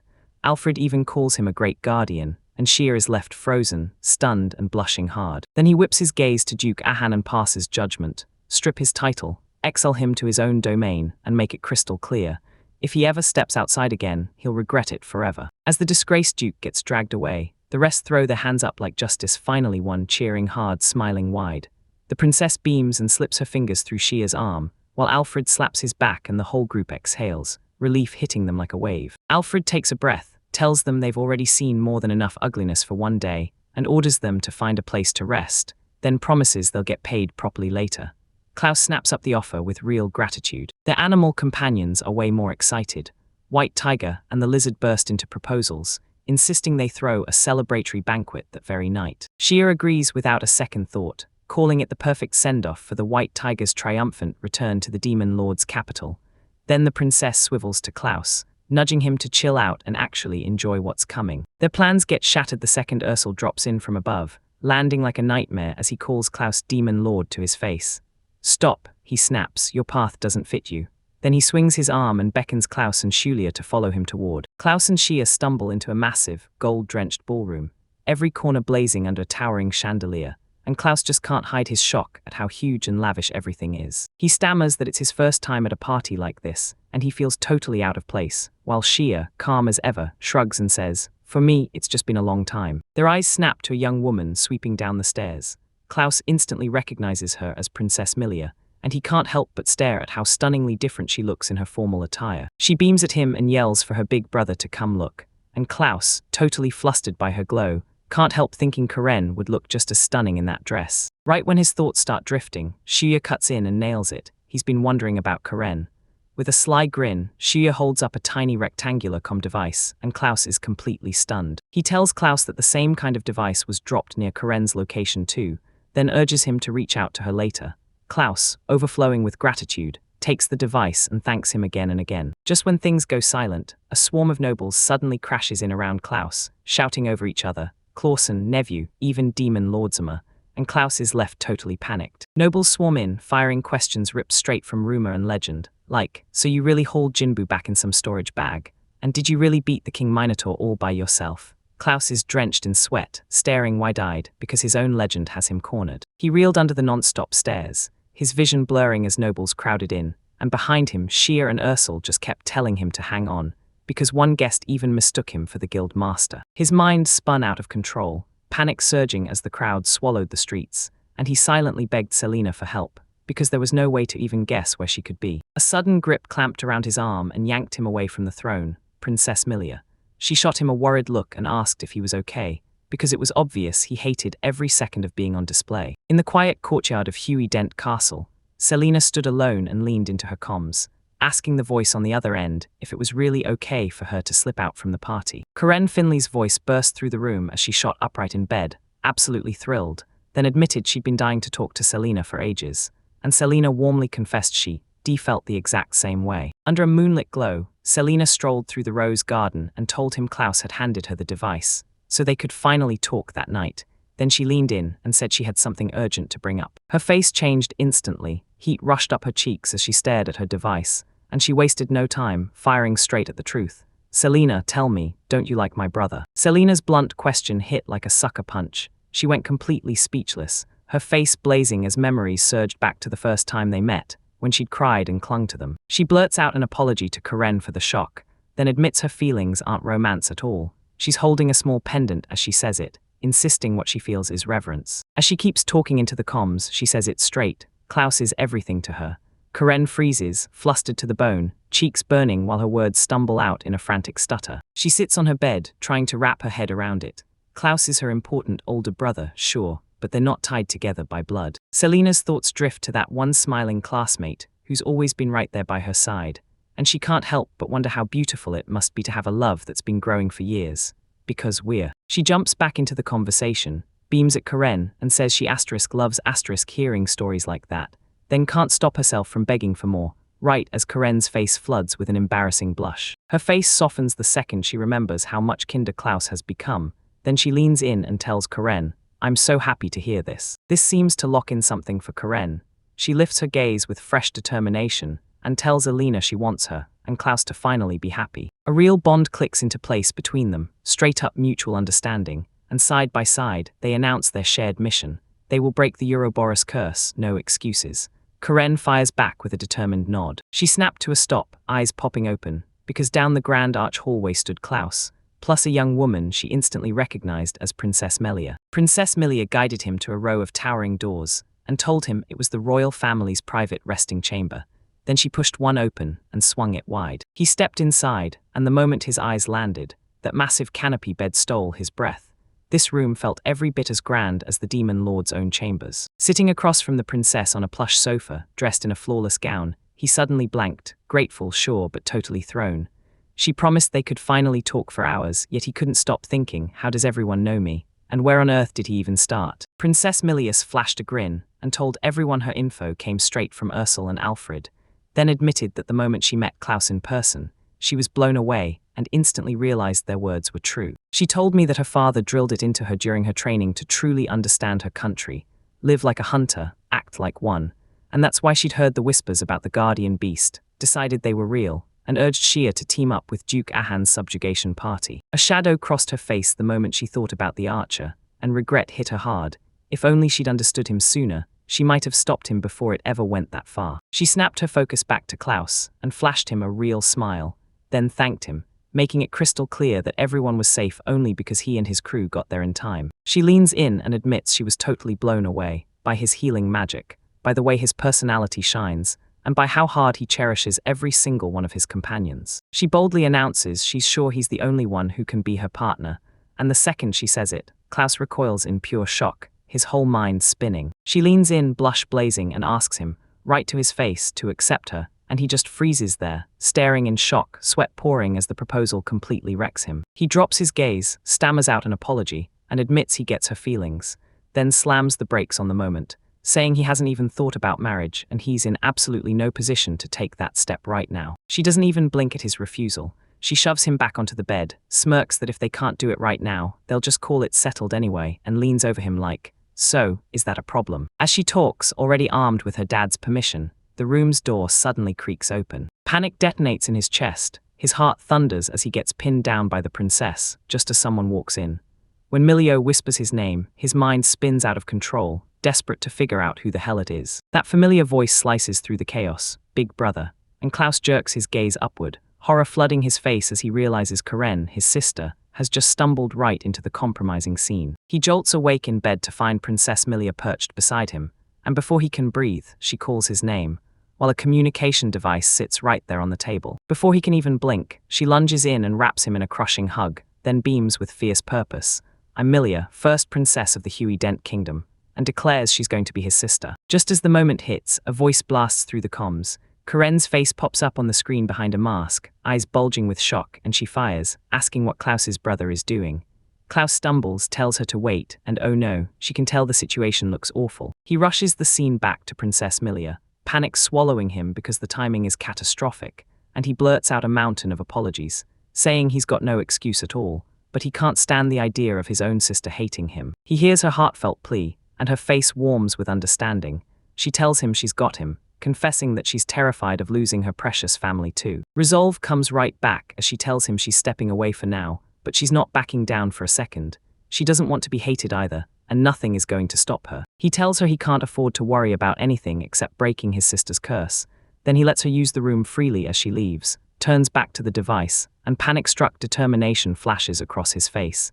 He shouts for Karen to wait, swearing he'll fix everything. On the other side of the connection, Karen's face hardens into pure rage. She snaps at the screen, furious to find out who that princess really was, while in a tiny inset, Klaus jerks back in terror, realizing his sister is in an absolutely brutal mood now. His brother's voice blared through the device, telling her how he got trapped at the party, and how he was yanked to safety right after. And then he added that the princess herself had warned him about what would happen to him. She leaned in, eyes sharp, while he kept going, questioning out loud how nobles from some other country could possibly know anything about him. She said nothing, just drank in every word of his side of the story. His face lit up the screen as he finally confessed, admitting he was the guy who'd asked Ursel to brag about his accomplishments. His eyes bulged with stress as he demanded answers, refusing to believe they were treating him like a criminal. She finally spoke up, saying that if his name kept rising, he'd start to stand out, and that thought rubbed her the wrong way, but she still admitted she wanted to be his strength, praying that one day everyone would look at him with respect instead of doubt. Her grip crushed the communication device as regret surged through her. She couldn't stand by his side, so this was all she had to do to show him she was still fighting for him. She looked genuinely shaken by his confession, then spilled that he was the kindest soul on earth and swore she was the most important person in the whole damn world. And right after, a deep blush spread across her cheeks as his heartfelt words hit her. Her fury evaporated in a heartbeat, and a bright, radiant smile lit up her face. She gripped the device tight and practically squealed that she felt exactly the same way. She tells him they'll be checking in every day now, then reminds him, since he's stuck with that receptionist shift, to actually get some real rest, and after one last good night, their chat finally wraps up. Once the conversation finally ends, Klaus drops onto his bed with a crushing sigh, regretting every second, because all he really wanted was to tell her to stop spreading rumors about him. He steals his resolve, then it hits him. If she really set that reputation, he'll grind twice as hard to prove he deserves it. Later that night, after the party finally died down, he tiptoed to the doorway and peeked out, holding his breath to make sure the coast was clear before he dared head back to his lodgings. He heads back to the finish line under the starry sky, then proudly calls out his return as he closes in. Inside his room, he freezes, because a white tiger and Ouroboros are already waiting on his bed for him. The tiger greets him and says it was seconds from dozing off, then turns serious and orders Klaus to touch the jewel to sync with Cecil. As the class follows the instruction, they reach out and touch the object. Then a blinding burst of light explodes outward, splitting it into a million fragments. Delight sweeps him to a brand new place, and bam, Klaus is standing beside Ursel, Princess Milia, Shia Moslin and the others in front of ancient ruins. Ursel points it out, this is the Shrine of Lemuel. Klaus freezes for a second, then hardens his face, pushing through the shock because he's determined to crack this fast, so he can get back home. He and his crew popped into a busted, shadow-choked chamber, where broken pillars clawed at the dark, and right in front of them, a nightmare multi-headed dragon was curled around a dais. One head dipped down, cold reptile eyes locking onto their little group, and it practically smirked before demanding why they were there. A jolt of pure terror ripped through him. The moment the side of the beast hit, he knew it, the evil dragon Ouroboros. Its magic oozed with unholy malice, choking the air from his lungs, but even as fear tried to freeze him in place, something hotter roared to life inside him, fierce, unshakable determination to crush that creature. In the blink of an eye, a brutal surge of power exploded through the chamber. The dragon roared a deep, rumbling laugh across the cracked stone, and Klaus's companions were instantly thrown off balance, scrambling just to stand as chaos swallowed them whole. The beast cackled in pure contempt, bragging they were the only ones left and sneering at what chance they even had now. That desperate moment lit a memory in his head, himself as Cecil, shouting at Marin to flee, begging her to escape even if she was the only one who'd make it out alive. She spun toward him, eyes shining with heartbreak and love, and with a soft smile she begged him to take care of the children. Then her last words hit like a warm confession. She loved him. The memory finally crashed into its nightmare.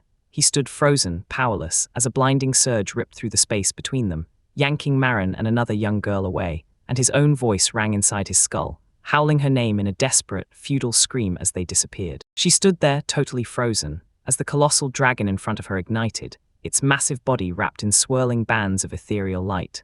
Then an earth-shaking spell roared through the chamber, sealing everything in an eternal bind. That seal just couldn't hold. Asterisk crunch, asterisk. The dragon's jaws slammed shut and snapped the magical restraint to pieces, and from the crack tore a bolt of dark energy, forcing Klaus to throw up his shield and cover his eyes from the blast. Right as the draconic power ripped through the air, something else crashed the moment. An otherworldly white creature with a mane and tail blazing with celestial fire, appearing out of nowhere, standing with impossible grace, a lone spiraling horn twisting from its masked face. Seeing this new being lit up Klaus's mind like a firestorm, dragging him straight into a past he'd tried to bury, one terrible tragedy after another, until he was a kid again, eyes bulging with pure horror as his voice cracked, and he begged the world to answer for that name. He remembered that beast from that day. Its name crawled into his mind like a whisper, Crew, and back then, he and Marin were still just kids, trapped in the middle of a furious storm of power that howled around them. The memory sharpened like a blade, slicing straight into his chest. He dropped to his knees and pounded the ground in agony, screaming Marin's name, crushed by the brutal weight of his own helplessness, a pain that never left him. He whipped his tear-soaked face toward the beast, his voice breaking as sobs choked every word. Then he begged it, swearing he'd never, ever leave it alone again. And just a short distance away, Marin lay motionless on the cold ground. While the boy choked on grief, a shadowy figure slipped in, snatched a fallen star-shaped relic, and felt its pure, raging magic burst through their grip. Then the beast, still shaken by the coup, snapped its eyes back on the cloaked boy, watching like the past refused to stay silent. Ursel's wild laughter rips him out of his memories, and Klaus just freezes there, jaw dropped, whispering, "Is this really true?" The laughter snaps into brutal coughing from the red-haired man beside Klaus. Klaus can barely keep him upright. Through ragged gasps, the man chokes out a name, Albert. Then Ursel thrusts up the glowing, star-shaped object, and its light surges even brighter. The scene snaps into another memory. Klaus stands beside Marin in front of the legendary beast, Crew. Then everything warps as he swept up in roaring cheers. And once he sealed Ouroboros, the name Cecil spreads everywhere, because he's now the demon slayer's leader, and the whole world celebrates him. That old glory's weight, and today's brutal crisis, slam into him, and the second he gasps for breath, tears rip down his face as a voice shouts his name, trying to break through his chaos. His thoughts plunge straight into the past, back when he was a sick little kid, trapped in bed, while Kailan, that tiger-striped creature, stayed by his side. Weak as he is, he whispers if the master is hurting somewhere, and the moment Kailan confirms it, relief floods him because they truly understood, and they were finally able to help. It's revealed that Kailan is the Saint Marin's familiar, built to carry her power like a living vessel and lock Ouroboros down with a direct seal. But since Kailan's power isn't fully grown yet, They tell it the real job is just purification. Then the memory snaps back to a young man with his hands clasped in prayer. He thanks the heavens, admitting Kailan shielded them all from Ouroboros, and with shaking hope, he begs for protection for a little girl named Karen. His prayer rings out across the endless, empty sky, and a faint, sorrowful apology just hangs there like it can't find its way to the ground. On a city street, Klaus strides along clutching a book while Kailan, the little tiger familiar, rides high on his arm, until his old boss, Fowl, barrels in and snaps that Klaus has bought enough.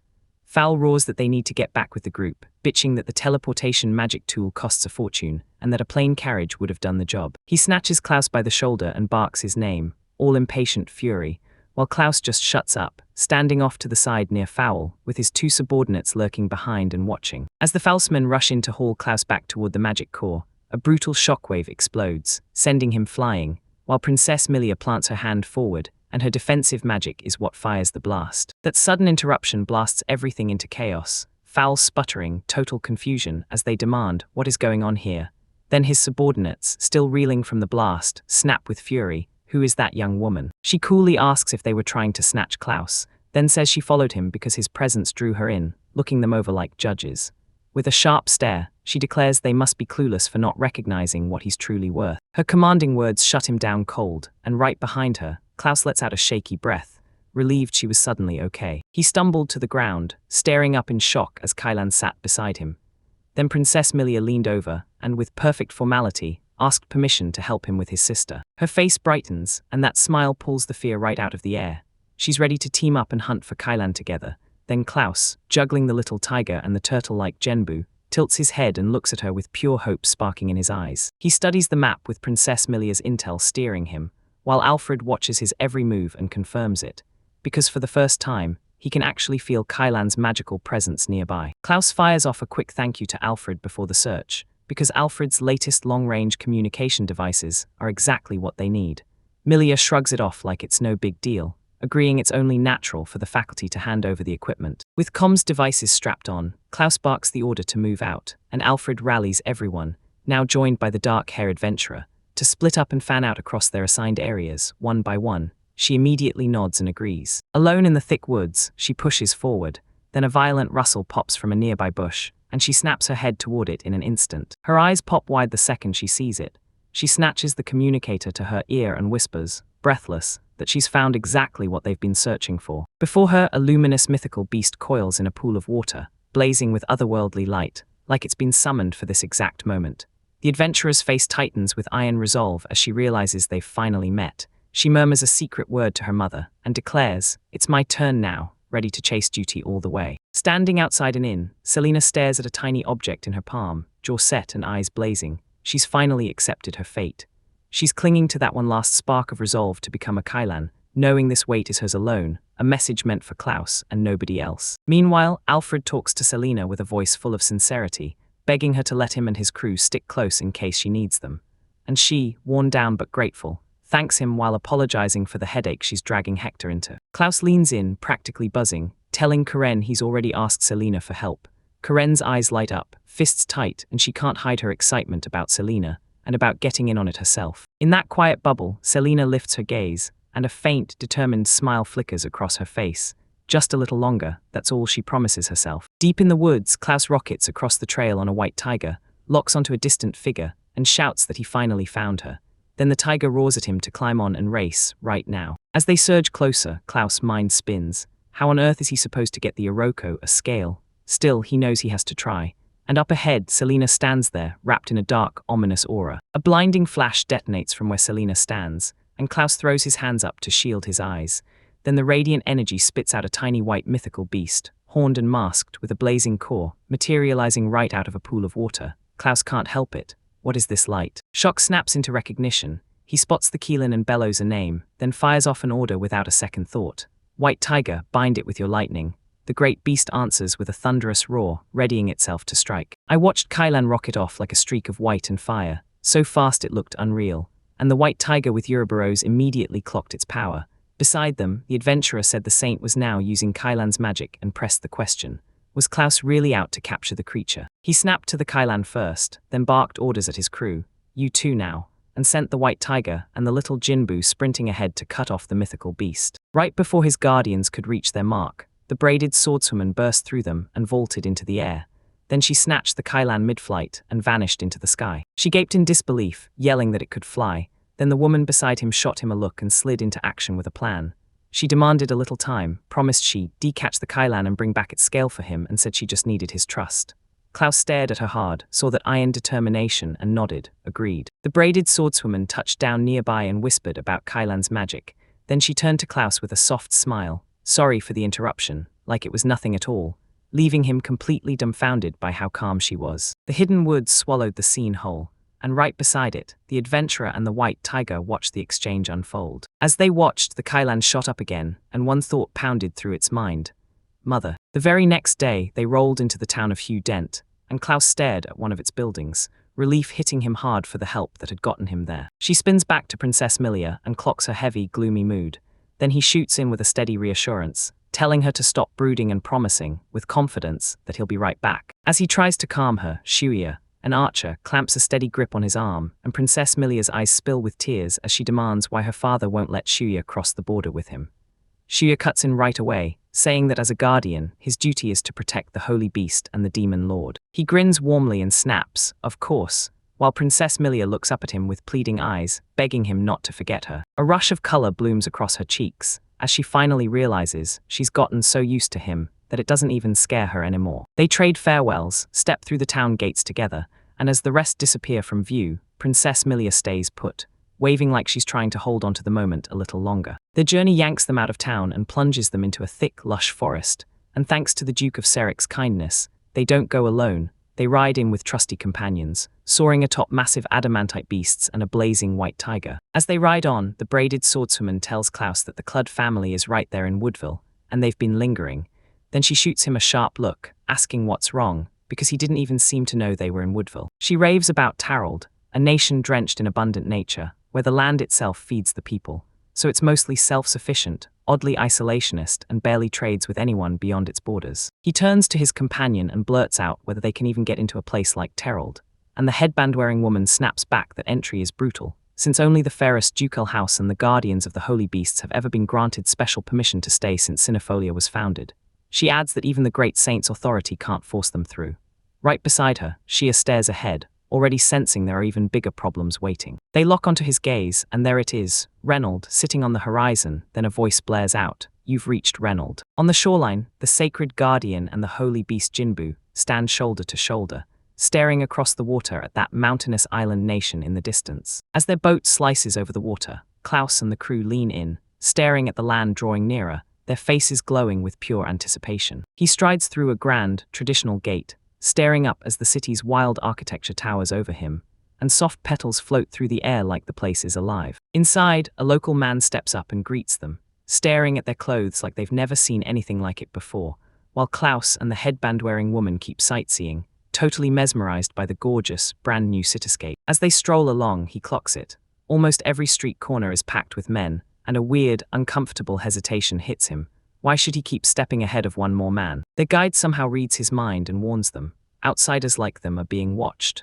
Right nearby, two hard-faced men stand and stare them down, their eyes burning with intensity. He stayed on edge and snapped to Ursel that the whole town felt off, especially around Selena, while his companion, oblivious, was grinning like it was nothing, saying they'd just found a girl named Sakura. Like her name yanked him into place. A young woman in a floral kimono snapped her head up from the stone path, petals swirling in the air. Then she bowed and called him Demon Lord Klaus Finley, announcing she was the guardian of the Blue Dragon. He barreled to her side and snapped, begging her to stand up and remember her own worth, because her life mattered.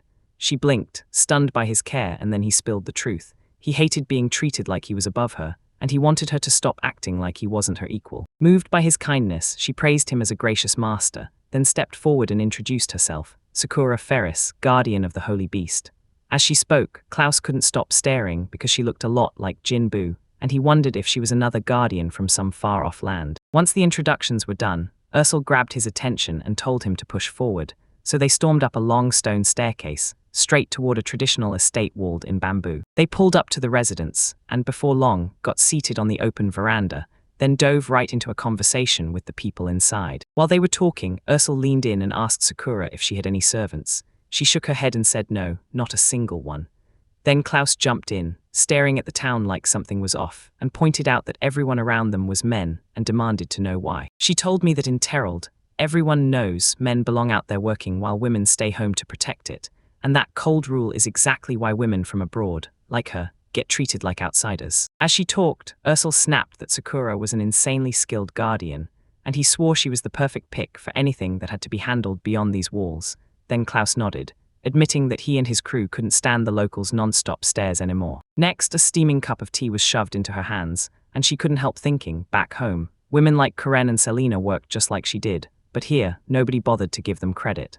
Still, she took a sip and realized this local tea hit her taste buds perfectly. Her smile burst across her face, framed like a shower of cherry blossoms in the air. She declared the tea was delicious, then joked she could totally get used to it, and from a short distance, Klaus and Karen couldn't help watching her real joy unfold. He watched her closely and realized that even with all that strictness, Sakura carried a surprisingly soft, gentle presence. Sakura then finally confessed, yeah, she'd learned the country's ways, but no matter how hard she tried, it still crushed her that everyone around her never once noticed. Right as Ursel opened his mouth to talk about the blue dragon, a brutal thud ripped through the ground. Then a giant, dark-furred beast crashed down just outside the veranda, rocking everyone and leaving them frozen in shock. Right out of the chaos, a guy with long, spiky, pale hair burst into view, grinning wide. He shouted at Sakura that she'd been kept waiting, and that it was finally time to go face the demon lord. Sakura snapped her head up in shock, calling him Rahaku and demanding why he was even there, because she thought the reception was already over. Rahaku flapped open, magnificent feathered wings, blurted out an apology for being late, and when Klaus saw it, he snapped into shock and started introducing himself as the Demon Lord's representative. Klaus blinks in surprise when his wingman bows and introduces himself as Rahaku Gilburn, the first prince of the Ringgold Kingdom, and then Klaus, all flustered, blurts out thanks for his manners. Rahaku just smiles, saying it'll feel smoother if they ditch the formality, since he's used to that kind of closeness. Right there, Sakura calmly steps in and offers Rahaku some fresh tea. She softly lays her hand on his shoulder and snaps his focus right back to her. Rahaku whips around to her with a warm, reassuring smile and tells her, "Don't worry, everything's going to be okay." Then he leans in and asks, "Can I borrow the kid?" As Rahaku and Sakura stride away together, Klaus just watches them disappear, stuck in silent disbelief. Why would a prince personally make a request like that? Later, the whole group huddles close as Ursel lays out the nightmare they're facing. No matter what, they cannot wake the blue dragon. He'd been ready to dig into Kailan's healing magic, but the chase got slammed to a stop. Then Sakura drops the real reason. The blue dragon is exactly why everyone's been banned from the mountains for the past few days. Ursel wastes no time. He declares their crew will hunt down Kailan, then they'll officially ask Klaus and his companions for help. And Klaus doesn't hesitate one bit. Herschel's smile drops fast into seriousness, and he fires off a sharp question. Are they really sprinting against time out there? He jerks his gaze upward, a sweat bead sliding down his brow, and then, against his better judgment, he finally nods and admits Ursel was right. Ursel takes in his reply, then waves him off with a quick excuse, right as he turns to leave the room. As he walks out, the weight of the country's chaos hits him, and Klaus is left staring, terrified of what just went down. With Klaus locked in deep focus, a bouquet of flowers sits right beside him, and all he can think about is one thing, ripping the curse of Ouroboros out of existence. He's been grinding for ages over a specific healing magic, because if he's right, it's the only way to finally save his sister, Karen. Plucking one flower from the bouquet, he cracked a look that screamed hope mixed with guilt, and the moment he felt it. After the training Morris the mage put him through, his magic finally clicked. With a surge of confidence roaring through him, a complex magical sigil formed above that delicate bloom, like the first real step towards success. His mind darts back to Karen, seeing her weakened, arms tangled in those dark curse markings.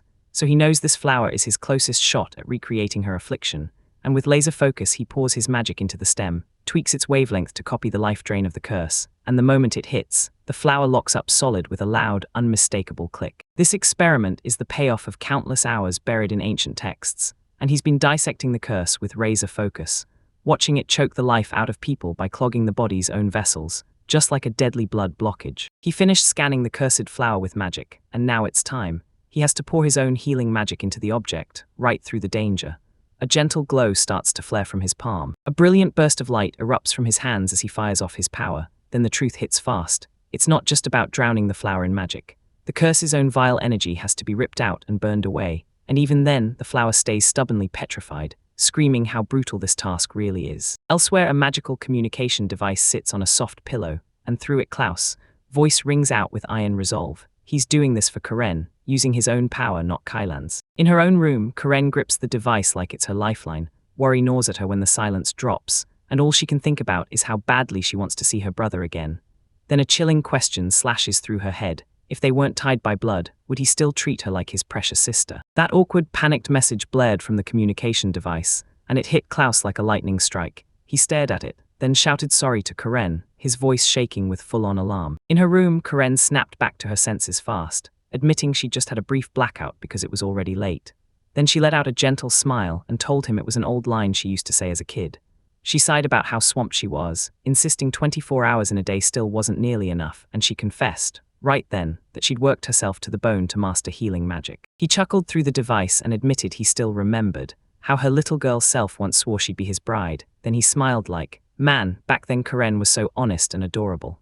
The moment he said it, Karen puffed her cheeks in mock outrage and snapped back that she wasn't only cute anymore, she'd grown up strong and beautiful too. Then she whispered, cheeks warming with a blush, and confessed that back then, she was his, only his. She tossed out the warning like it weighed nothing, telling her not to push herself too hard before she headed off to sleep. Then Karen opened her mouth to answer, but froze, a whole thought screaming without words. Then the line went dead.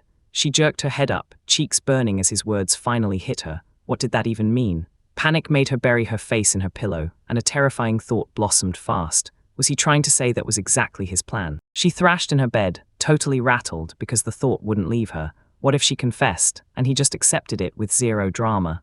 She couldn't shake that creeping possibility. She sat up so straight it felt like her spine snapped into place. Then one terrifying thought crashed down. What if he never even knew they weren't blood kin?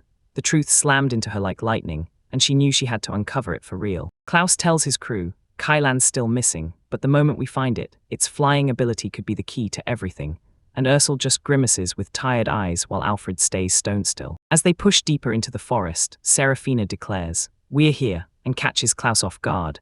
Then Ursel turns back to the others and says going after the blue dragon will blow their search area wide open, and everyone nods with fierce determination. The trail drops into a jaw-dropping waterfall, roaring over a sheer cliff, and Serafina can't help but gasp in awe, while Klaus quickly echoes her, then slows into a wistful thought. He'd only wished Karen could have seen this too. Hearing him out, Serafina whips her head toward him and instantly sees how fiercely he cares about Karen.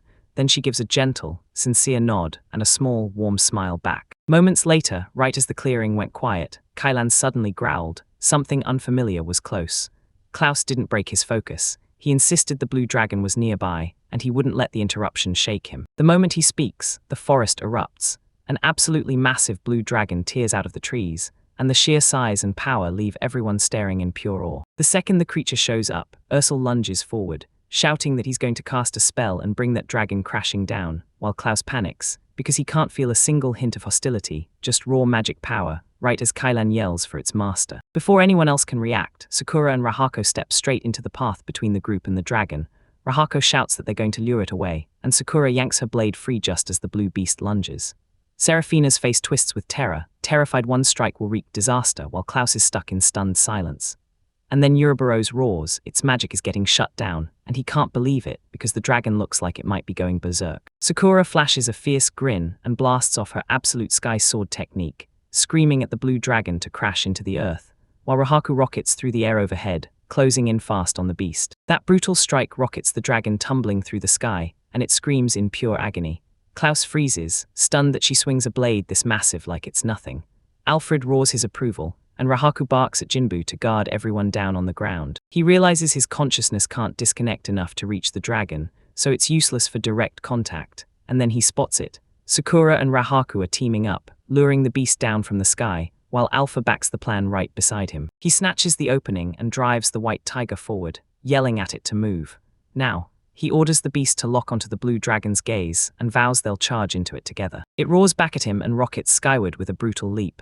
Then he plants his feet on its back, arms wide, bracing for the strike. As he finally closes in, the blue dragon erupts in a deafening roar, and the blast slams into him so hard he screams, a glowing magical sigil burning on his hand as his vision cuts out to black. And then wham, the stunned white tiger drops out of the sky. Just before it can smash the ground, the blue dragon snaps it up in those crushing jaws. Down below, Alfred can only stare in terror, stunned by how insanely bold the demon lord's power is. The dragon's eyes stay dead, like nothing's home, and Alfred screams that its mind hasn't come back yet. Then, to everyone's horror, the beast gulps down the white tiger's whole. Sakura jolts and yells Klaus's name while Rahaku and Jinbu watch the nightmare unfold. Klaus finds himself trapped inside the beast's belly, staring down the blue dragon's corrupted magic as it swirls around him. Familiar, like that miasma he hit before, and time is running out because he has to purify it fast. With a strained apology for what he's about to do, he clenches his resolve. He'll rip the dragon's magic back to normal using his own power, even if it hurts. Right after his choice, a glowing sigil sparks to life on his hand, and as the scan of the dragon's energy finishes, that strange voice from earlier keeps nagging at him. Then he snaps, shouts, and hurls his power forward, blasting the berserk beast into a torrent of brilliant light with a forced magic restoration. The spell snaps into action at once. Out pops the white tiger, completely harmless, flying out of the blue dragon's mouth, while the dragon itself gleams, cleansed and shining, drifting peacefully across the sky as Rahaku and the others stare in stunned disbelief, begging to know if it really got its mind back. Climbing up onto the now calm blue dragon, Klaus steps forward and proudly introduces himself as its new master, soothing it with a gentle voice that everything's okay, and that it's finally not alone, while the dragon stares back, tears of relief and gratitude flooding its eyes. The blue dragon practically melts as it nuzzles Klaus with pure affection, telling him it's been aching to meet him ever since Ouroboros was ripped away, and Klaus soothes the great beast by patting its snout, praising it for staying strong all this time. The dragon keeps showering Klaus with love, and it's 100% sure he's its master. So Klaus leans in and reassures it again, quietly stunned by how tender it is compared to that earlier rampage, while he wrestles with the voice he heard, right before he casts his spell. As they drop back down to the ground, Klaus turns to Sakura and gushes that her sword dance is gorgeous, watching the words hit her like a spark. Sakura flushes hard and protests that it's nothing special. Right nearby, Rahaku just smirks, clearly clocking the whole moment. He whips around to the whole crew, Rahaku, Sakura, Alfred, Seraphina, and the sacred beasts, and pours out heartfelt thanks for everything they did. Then he steps straight up to Rahaku and the wingman grins. Klaus Dono, he says, already knowing exactly who he is because he's got a favor to ask. With fierce determination burning in his eyes, he stared at Klaus and pushed his request. Would Klaus join him to shake up and change this country? Klaus froze when that sudden proposal hit him, then snapped, Sakura, wait. Sakura turned to Rahaku, eyes wide, demanding to know if he was really serious. After a breath, the two finally faced each other. Klaus across from the newly tamed blue dragon, which sat nearby and calm at last, and he admitted the country's stiff rules and unbreakable mindset had been gnawing at him. Rahaku leaned in, listened hard, and then snapped that Klaus, since he's a prince, hasn't been poisoned yet by the nasty customs of those nations. With that burning thought, Klaus slammed down his decision. If Prince Rahaku was really ready to stand up, Klaus would throw in his full support, even if he didn't yet see how it would work. Then Rahaku admitted the truth. He'd been fighting for change by himself for ages, and he was right at the edge of failing. Rage tightened his face the moment he spilled his brutal plan. Klaus had to join him in bringing down the king of their nation, and with that cold monarch burned into his mind, Rahaku swore he'd reshape the country, even if it cost him everything. Rahaku's thoughts snap into one vile, treasonous plan: strike down the king. And that deadly decision hangs in the air like a threat, while Sakura jolts and gasps, eyes bulging with pure disbelief. Shock hangs in the air, but it's Klaus who charges forward to face the prince head-on, staring him down and saying he'll never accept Sakura's fate, demanding to know why Rahaku is even toying with rebellion, because this is not the kind of thing anyone should ever learn to live with. Rahaku's face tightens with pure conviction, as he admits he's known for ages their country is built on something deeply wrong, and that his own mother got shunned just for being an outsider. Sakura's eyes widen as soon as she gets a whiff of the situation, and she blurts out, why are Prince Rahaku and even Klaus mixed into this? Klaus, still reeling, shoots back. If Rahaku's dad hated his mom, why would he serve the princess at all? Rahaku's mind snaps back to the king of Terald, his father, while memories of that crushing anguish flood in. The king had begged his own mother again and again to accept Rahaku, but every single plea got slammed shut. Memory slips away, and the whole group freezes in silence, like the talk is still hanging in the air. The government hasn't budged, and someone already sent a request to Ouroboros and Klaus's party to pull off a subjugation mission. Rahaku clenches his fists hard into the ground, and vows that for his mother, and for women like Sakura, he's going to ignite a coup d'etat. Then he drops to the ground, head bowed to the dirt like pure humility, admitting his demand is out of this world. Yet still he begs Klaus and the others to help him change the country. Lars locks in with a steady look, nodding at the prince's grit, then confirms, just like he promised earlier, that he'll back him up here and lend his full cooperation. Hearing that, Rahaku's face lights up and he whips around to his crew, while Sakura Ferris practically bursts with hope, saying that with Prince Rahaku as their new king, they'll reshape the country step by step. Rahaku nods, but he snaps into urgency and tells them they've got to move fast, because he can't stay long and they need a strategy right now. He gathers them close and tells the group his words won't reach his father, the king, anymore, so he begs to borrow Klaus's authority, convince the demon lords. Message might finally get through to the throne. Sakura calmly warns that if their plea gets denied, Klaus and the others will be dragged into a war against the entire country. Brutal stakes, no jokes, yet Rahaku just nods and reveals they've got a way in. Rahaku stares out, locks onto his target, then crowns the mightiest general the nation has ever known, and vows to smash him with one final, decisive blow. That night under crescent moon, Klaus stood on the veranda, lost in thoughts about how he ever got talked into this. Then Ursul's voice rang out from behind, with Kailan sprawled on his shoulder. He tells Ursul why he's made this call. If they're asking the demon lord for help, then he has to answer like one. Rahaku chimes in that he won't ever forgive a world that refuses to see people for what they truly are. Then he drives home the real weapon in their plan. If Aizen falls, the army's morale will crash. Alpha and Ursul lock in on that idea instantly, turning it into the backbone of their strategy. She listens, and Sakura's eyes flare just a little as memory hits hard, reminding her how the great saint was suffering before, and how serious this moment really is. Haruhako watches that blue dragon wind around Klaus's shoulders, and can't help thinking, man, this kid has really grown up. Under a starry night sky, some unseen soul rages in silence, begging to know where their superior vanished, and muttering that the boss refuses to listen to them. What a mess, honestly. The story whips straight to Renarudo Castle, massive, towering, and stacked in massive tiers that claw up into the sky. Up in the sky, the blue dragon rockets higher, massive now, while Klaus sits tall on its back like he owns the air, and below, a line of Taro soldiers gapes in total disbelief as one yells, "That's the blue dragon and someone's actually riding it." The great beast slams into the castle courtyard with a thunderous roar, kicking up thick clouds of dust as the stunned guards get thrown off their feet, and it stands there, unmoving, towering over them. Clenches his fist, forcing himself steady, because he has to walk with dignity and majesty. He stepped up and barked orders to the soldiers, voice shaking the air, then introduced himself as Klaus Finley, bragging that he'd snapped the rampaging blue dragon back to its senses, and saying he'd only come because there's one thing he has to verify with the king. The guards part like they've been ordered, and low murmurs ripple through the air as he strides forward, eyes locked on the main keys. He locks his gaze ahead, resolve blazing, and his voice cuts through the air with one clear command: make way for him. At his command, the Terrell guards snapped apart, carving a clear path.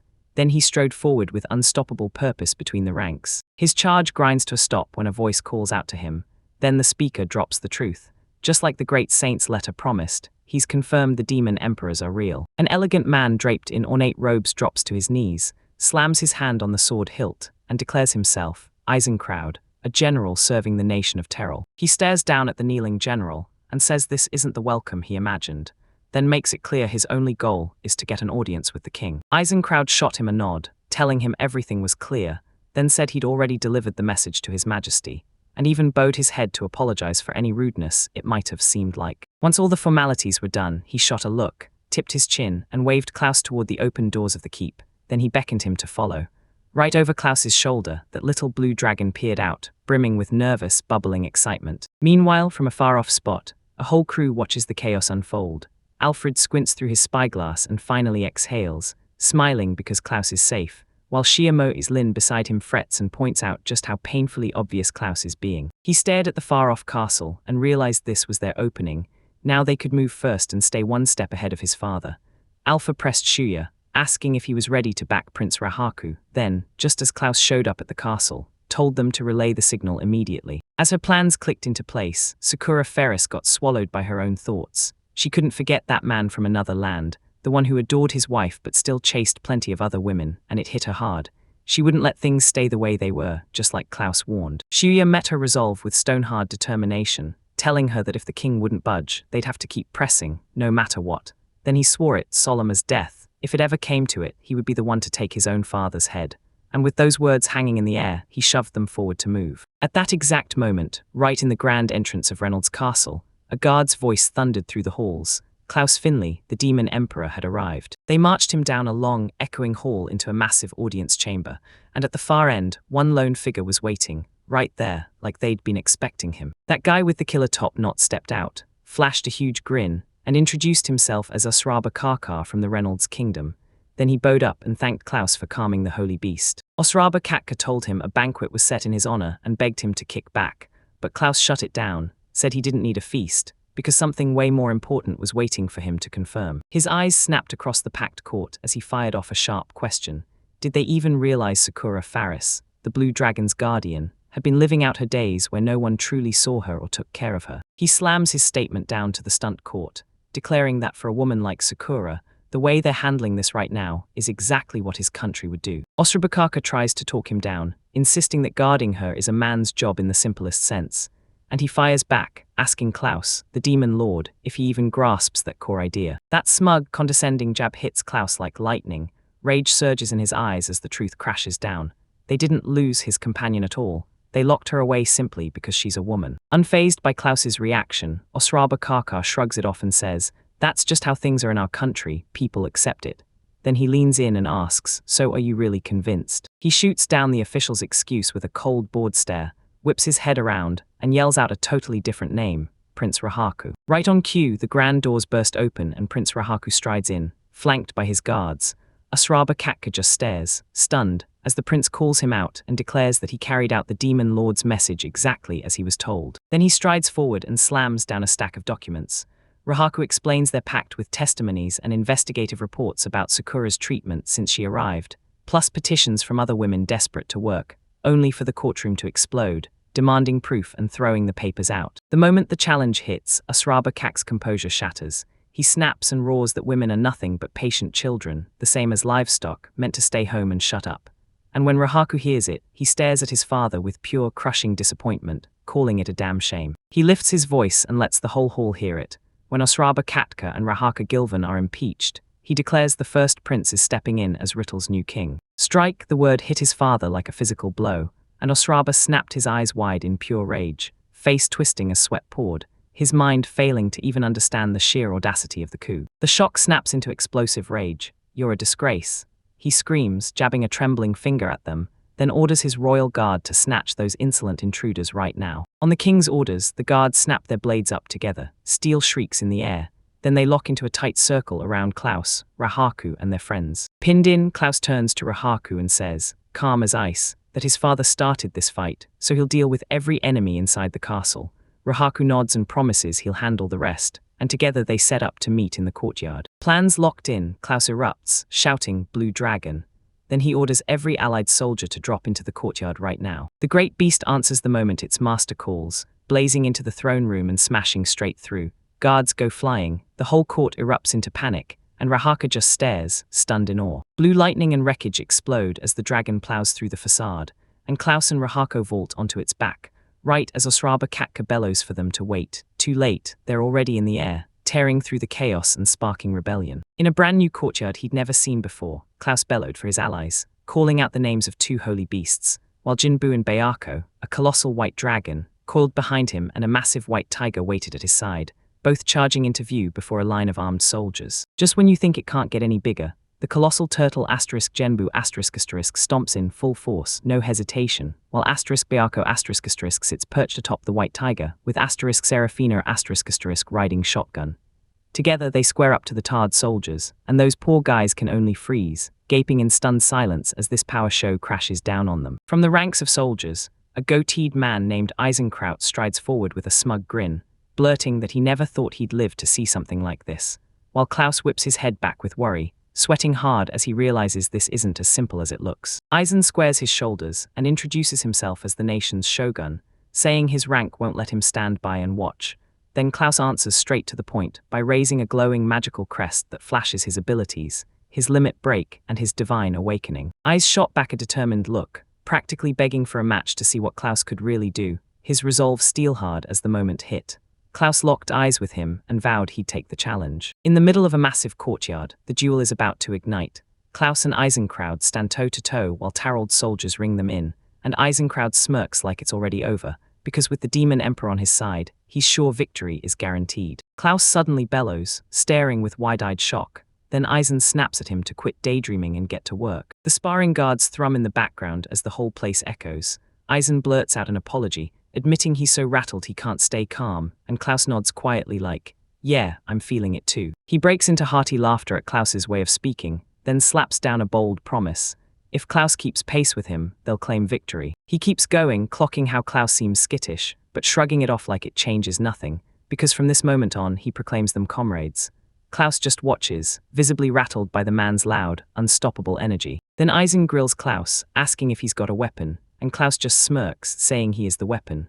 Hooked, Eisen wonders if he's a martial artist or a sorcerer, then pushes back with an idea. How about we both fight barehanded? Without a word, their eyes locked, and they surged forward, swinging a wooden training sword that came crashing down with brutal force, knocking Klaus completely off guard. Klaus whips aside at lightning speed. His wooden sword crashes to the ground in splinters, and he catches a slash of wood in the air, even though it cuts him with a nasty splinter.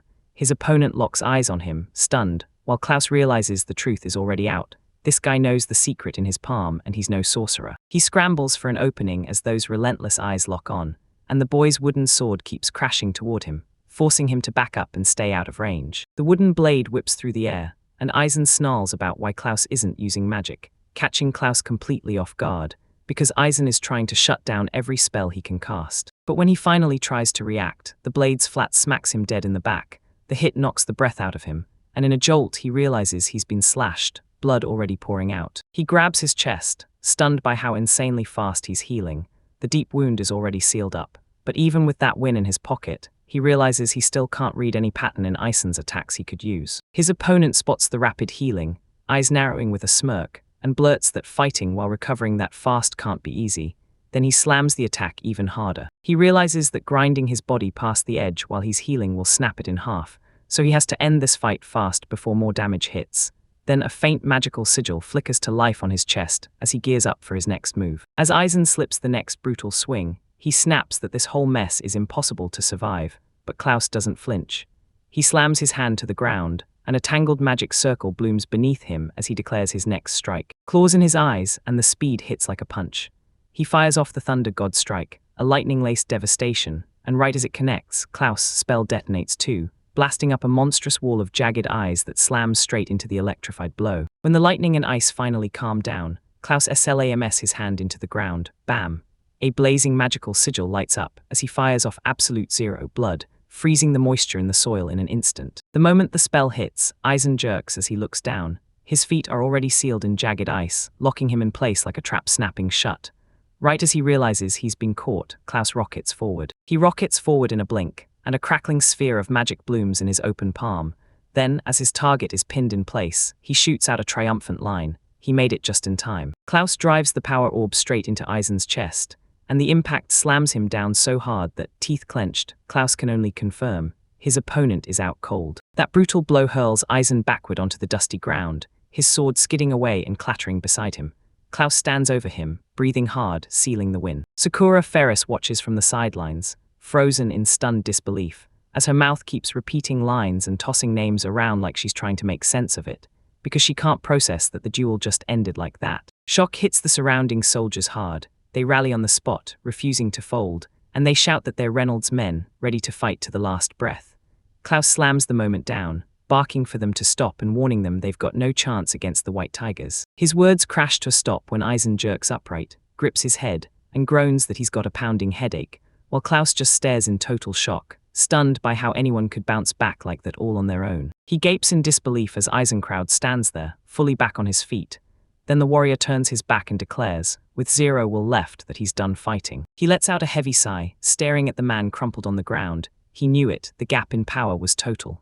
Right beside him, Sakura keeps her eyes locked on him, worry written all over her face. He snaps his gaze back to his opponent, raises a commanding voice, and orders his soldiers to halt, because he wants to end this with words, not blood. The house stays stone still, stunned by what just happened, while the little white tiger beside him signals, loud and clear, that not a single scratch landed on them. Gratitude flashes across Eisen's face. He thanks them, then kicks off an explanation of the Demon Emperor's real goal, turning Terald into a peaceful nation. Klaus feels those words hit deep, because he remembers how this whole disaster started the moment Rahaku pushed to reshape the country for the sake of its citizens. As Eisen keeps going, his eyes sharpen into deep thought, because if a prince can move the Demon Emperor, then he'll forge a nation worth admiring. With his decision sealed, he whips around to face the gathered soldiers of Teralt, slams his arm up, and shouts a vow that hits the whole nation of Linalt.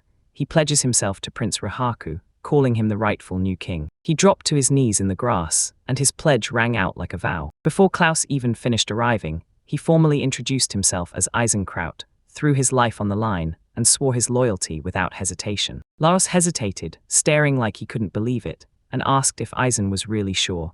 Then Aizen's calm smile sealed it, and those words detonated into shocked murmurs across the crowd. Then he shifted focus to the next move, winning over the soldiers, and with full formality, he asked Klaus to lend his strength to Prince Rahaku. Elsewhere, Prince Rahaku trained with pure fire in his eyes, whipping his blade through the air, and mowing down wooden targets one after another, in a non-stop storm of slashes. He drove his body past exhaustion, fully realizing he'd hit his limit. Then he grit his teeth and kept going, powered by the sting of his late parents and the burning vow to change the country for everyone. Usraba Karkar's harsh shout sliced through his thoughts. Silence, and with a cruel sneer, he dismissed the Guardian's business as pointless, mocking it as pathetic that a woman from Xenopholia would just hide away. He snapped his sharp words at Rahaku, demanding to know if he really grasped the weight of being a Guardian. Then his gaze snapped to Sakura, calling her out as part of the fairest ducal house of Xenopholia, one of the 4 great ducal houses, and pointing to the crushing divine protection of the great saint that shadowed her. Rahaku whips his gaze to Sakura, face set in stone, and warns her that if they mess this up, they'll be thrown out for failing as royals. Sakura drops her eyes, realizing she'd had no clue how bad it really was, because nobody had ever bothered to tell her. Then his focus snaps to Usraba Karkar. Rahaku admits he's not asking for forgiveness, but vows to shield Sakura, even if it means stealing power from Klaus. Usraba Karkar's face twists with fury as he spits back that's exactly why Rahaku can never be forgiven. With a feral growl, he rips a crooked, wicked blade from the shadows, and when he swings it forward, the polished edge flashes like pure violence. He shoves cold steel under Rahaku's throat, eyes bulging with fury, and hisses that Rahaku's real sin was trusting him and letting him live.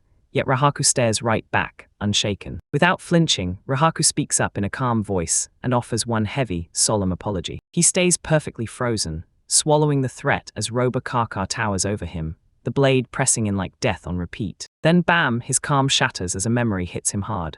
His mother's face, warm and smiling, like she's still gazing at him as a kid. The moment his memory clicks into place, Rahaku's resolve hardens and Sakura watches, worried. His eyes flare with fresh purpose as he makes a silent, ironclad vow. He'll protect this country, no matter what. He didn't even flinch as his crew went wild, screaming as they drew a blade and swung it at the Katka, cold, icy air spilling from the strike.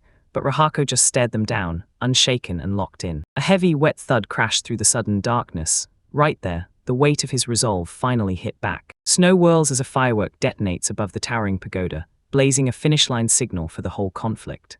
Down on a balcony, Eisenkraut stares in stunned disbelief at the ice magic he's just seen, while Klaus stays silent, locking himself onto Prince Rahaku's words. It fires off another brutal power, an extra heal spell, wrapped in a dazzling, intricate sigil, and Eisenkraut just freezes, staring in pure disbelief as the blue dragon trapped in ice starts to thaw, revealing the demon lord's real might. Jinbu stayed at his side, and then he snapped his focus onto the others, formally demanding that General Aizen and Sakura come with him. From Asagoda's highest tier, the crew stares as the healed blue dragon finally blasts into the sky, free as a dream, while down below, locked inside the structure, Asurabakaka still kneels on the floor, crushed and defeated. A crisis slams to a stop at the last second.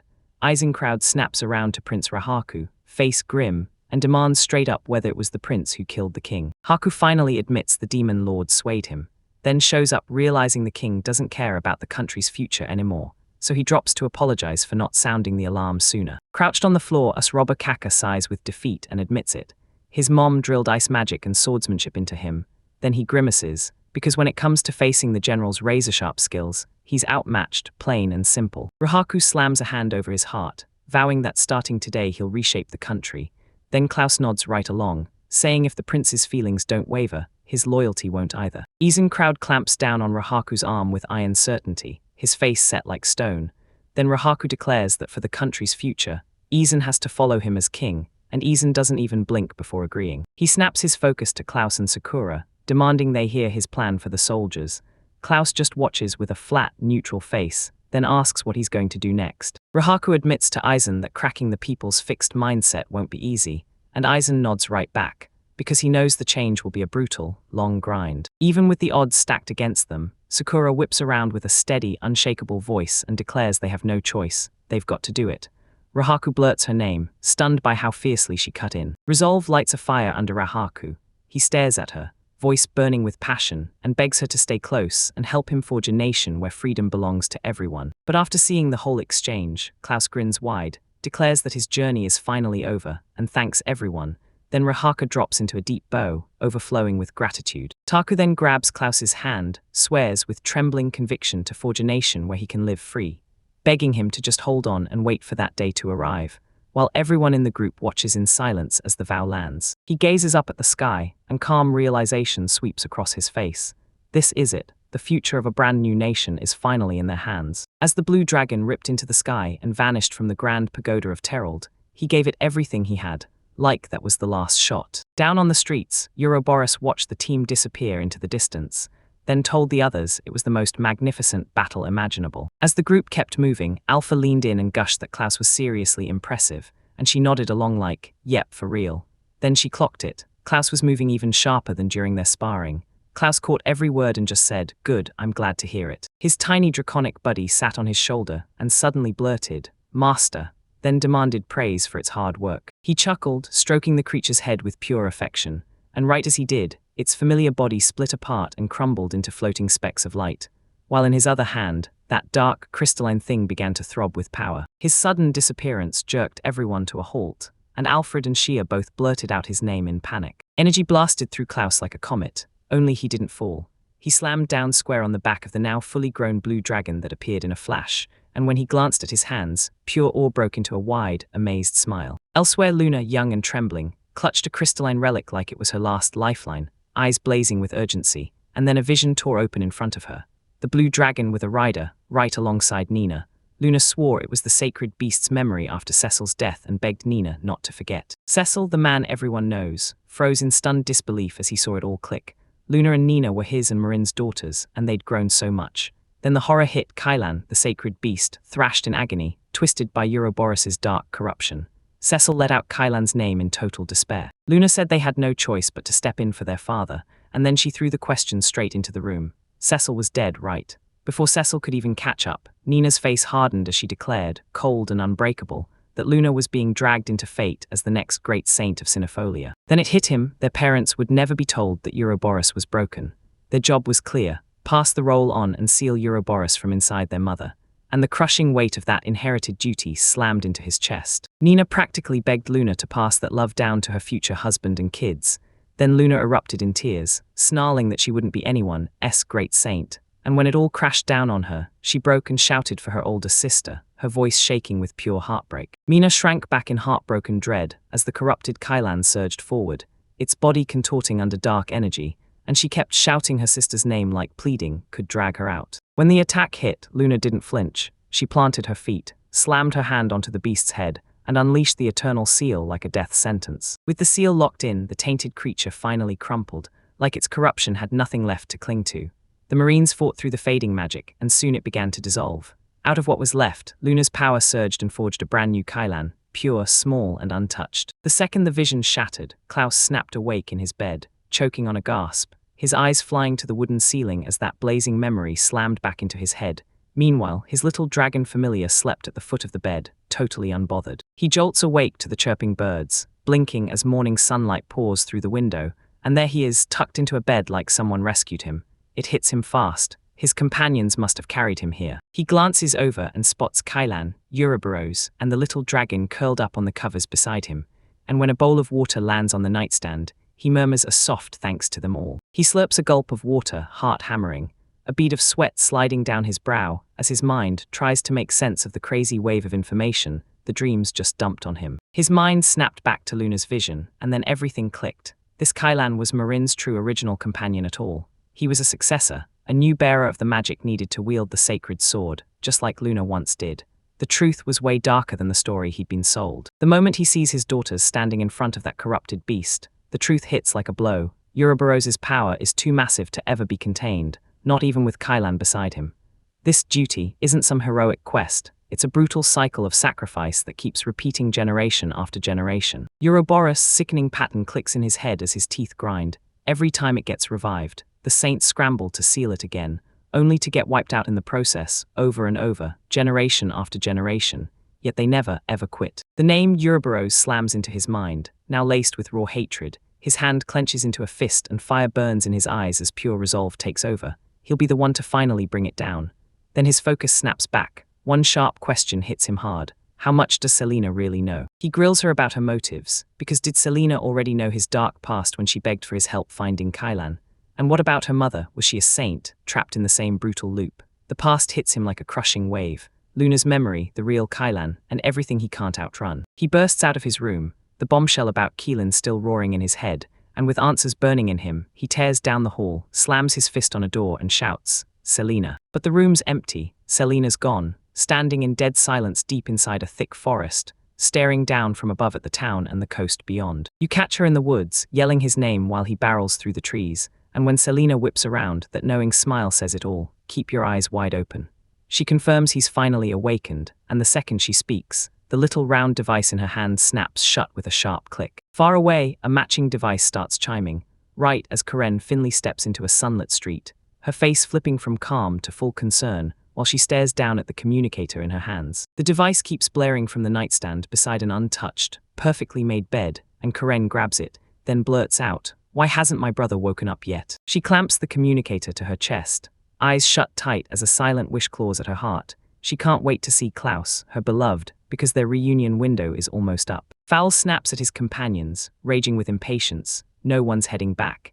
He points out Cinefolia Forest is right near Rental, so they're done with the return trip, then swats aside their worries about the transfer magic tool and vows he'll smash it head on. The path through the woods bursts into a clearing, and there it is, shocking as a punch to the gut. Ancient stone ruins, half crushed under gnarled roots from giant trees. The men stop dead, staring in confusion, and one of them finally just blurts out what it is, ruins. Right then they decide to dig deeper, when two wolf-like beasts with jagged spines crawl out of the undergrowth, growling like thunder in the clearing. Without missing a beat, Fowl's eyes narrow with pure irritation, and he challenges them back, wondering if they're really brave enough to come for him. Before they can even answer, Fowl lets out a shout, and boom, a raging tornado burn erupts, whipping up a furious whirlwind that swallows the beasts whole, tearing trees and chunks of earth right out of the ground. The brutal vortex crashes straight into the ancient ruins and tears everything apart. Far from the danger, his companions watch helplessly as the stone entrance starts cracking, then breaks and crumbles under the magical onslaught. The stone crumbles and a dark, sinister pressure slams into the clearing. Fowl snaps into a cold sweat, eyes bulging as horror finally hits. He knows this feeling, pure, profound evil, an aura that's unlike anything he's ever felt. His companions mirror his terror, stuck stone still. Their fear snaps into certainty as a roaring wave of pure dark energy blasts out of the broken doorway, rips through the ground, and sends them scrambling. Run. The three men spin and bolt for the cover of the trees. While the forest rages in the distance, Serafina leans in at Klaus, bedside, and softly asks where his mother is. Klaus' face tightens with pain as he admits his parents are gone because he failed them. His fist squeezes shut, regret choking his words, and he vows to keep moving forward, even though it's their sacrifice that haunts every step. As Serafina poured out her gratitude, relief hit her hard, because he'd been the one who figured out the diagnosis, but her mind snapped to a more dangerous problem. That stash of Kailan power, secretly packed in a chest, and the fact she never sealed it in time for her homeland. Resolve hardened in her chest, and she snapped that she'd use her scales and make sure Karen got them, saying her own name, Selena, like it was a promise she couldn't break. Hearing that, Klaus burst through the woods toward her, eyes blazing with dawning terror, shouting, demanding to know the Kailan's real identity, because he already feared the horrifying truth. She spun to face him, sadness heavy on her face, and basically broke the truth open. Yeah, he'd nailed it. The Kailan's real form wasn't just one creature, it was the living embodiment of the saints, endless, successive generations. She spilled the truth. The saints had given up their own bodies to lock away the demon Lord Ouroboros, and the Kailan was the living price of that sacrifice. Then the shock hit Klaus so hard he just stood there, stunned and totally unable to speak. With a heavy heart, she finally admitted she wanted to walk the same road too. Then a grim silence fell between them as they kept trudging deeper into the woods. He lunged to stop her, yanking her arm with raw desperation, and reminded her he'd picked to save her, and he'd never let her throw her life away like his father did.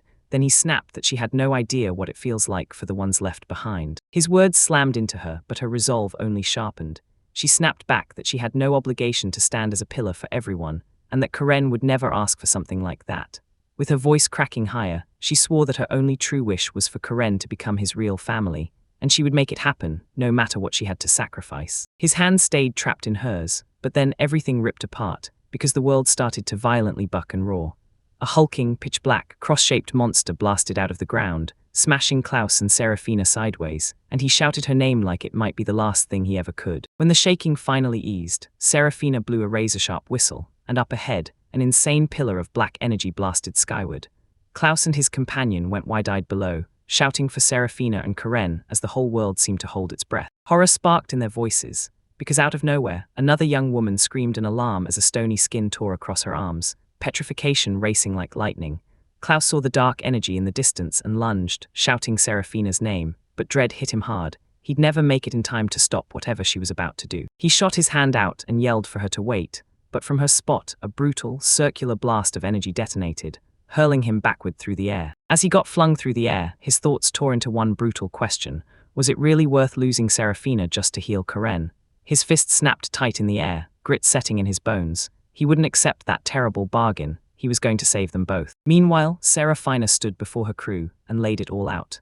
The Kailan had been holding the barrier steady through generation after generation, but now it was starting to crack and spiral into instability. She turned to them with a calm, knowing smile and thanked them for everything, then barked her final order: throw the Kailan. Right after, she sprinted off to deliver it to Karen and Klaus, and as she spoke, the mythical beast burst into view, swallowed in terrifying black flames. Far away, Klaus smashed through a doorway and yelled Karen's name. Then he found her crumpled on the stone floor, moaning in pain as that eerie, scaly curse pattern crawled even farther up her arms and legs. As Karen's consciousness starts to fade, pain crashes through her and Klaus leans in close, begging her to recognize him. Then he sees it happening, her awareness slipping fast, so he grips her with desperate words. Hold on, endure what's coming next. He slams his hand on her chest, and a glowing magic circle bursts to life. Karen shrieks in pure agony as power rips into her. Then he snaps to it, horrified, watching the blue dragon's strength get drained straight into her. Suddenly, a brutal shockwave of dark energy blasts nearby, rattling the ground beneath their feet. Both he and Serafina snap around, stunned by the blast. Right in front of them loom two monstrous, shadowy beasts clawing through roaring black flames.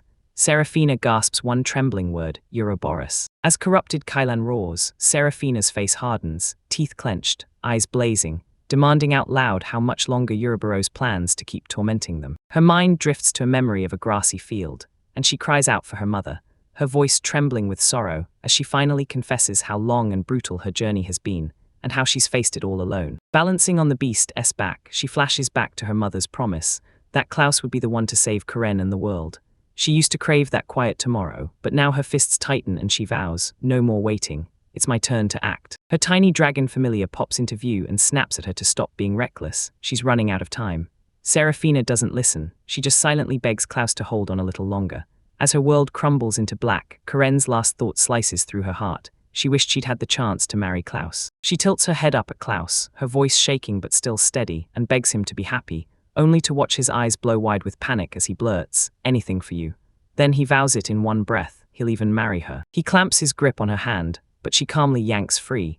Then a blazing magical sigil ignites across her bare palm. Their eyes went wide, pure shock, at the sudden surge of power, and then Klaus roared, "I've got you, don't worry," with fresh hope burning in his voice. Meanwhile, Serafina lets loose her terrifying power. Dark, feather-soft energy bursts around her as she raises a glowing artifact high and summons an eternal seal. That blast hits instantly. Klaus and Karen get swallowed by a blinding flash as she rips out a forced magic power restoration, pouring her life force into the spell with ruthless determination, daring to lose everything for the people she loves most. Klaus clutches his sister like the world's ending, screaming for her to stay alive, and when he slams his glowing hand to her chest, a blinding light explodes.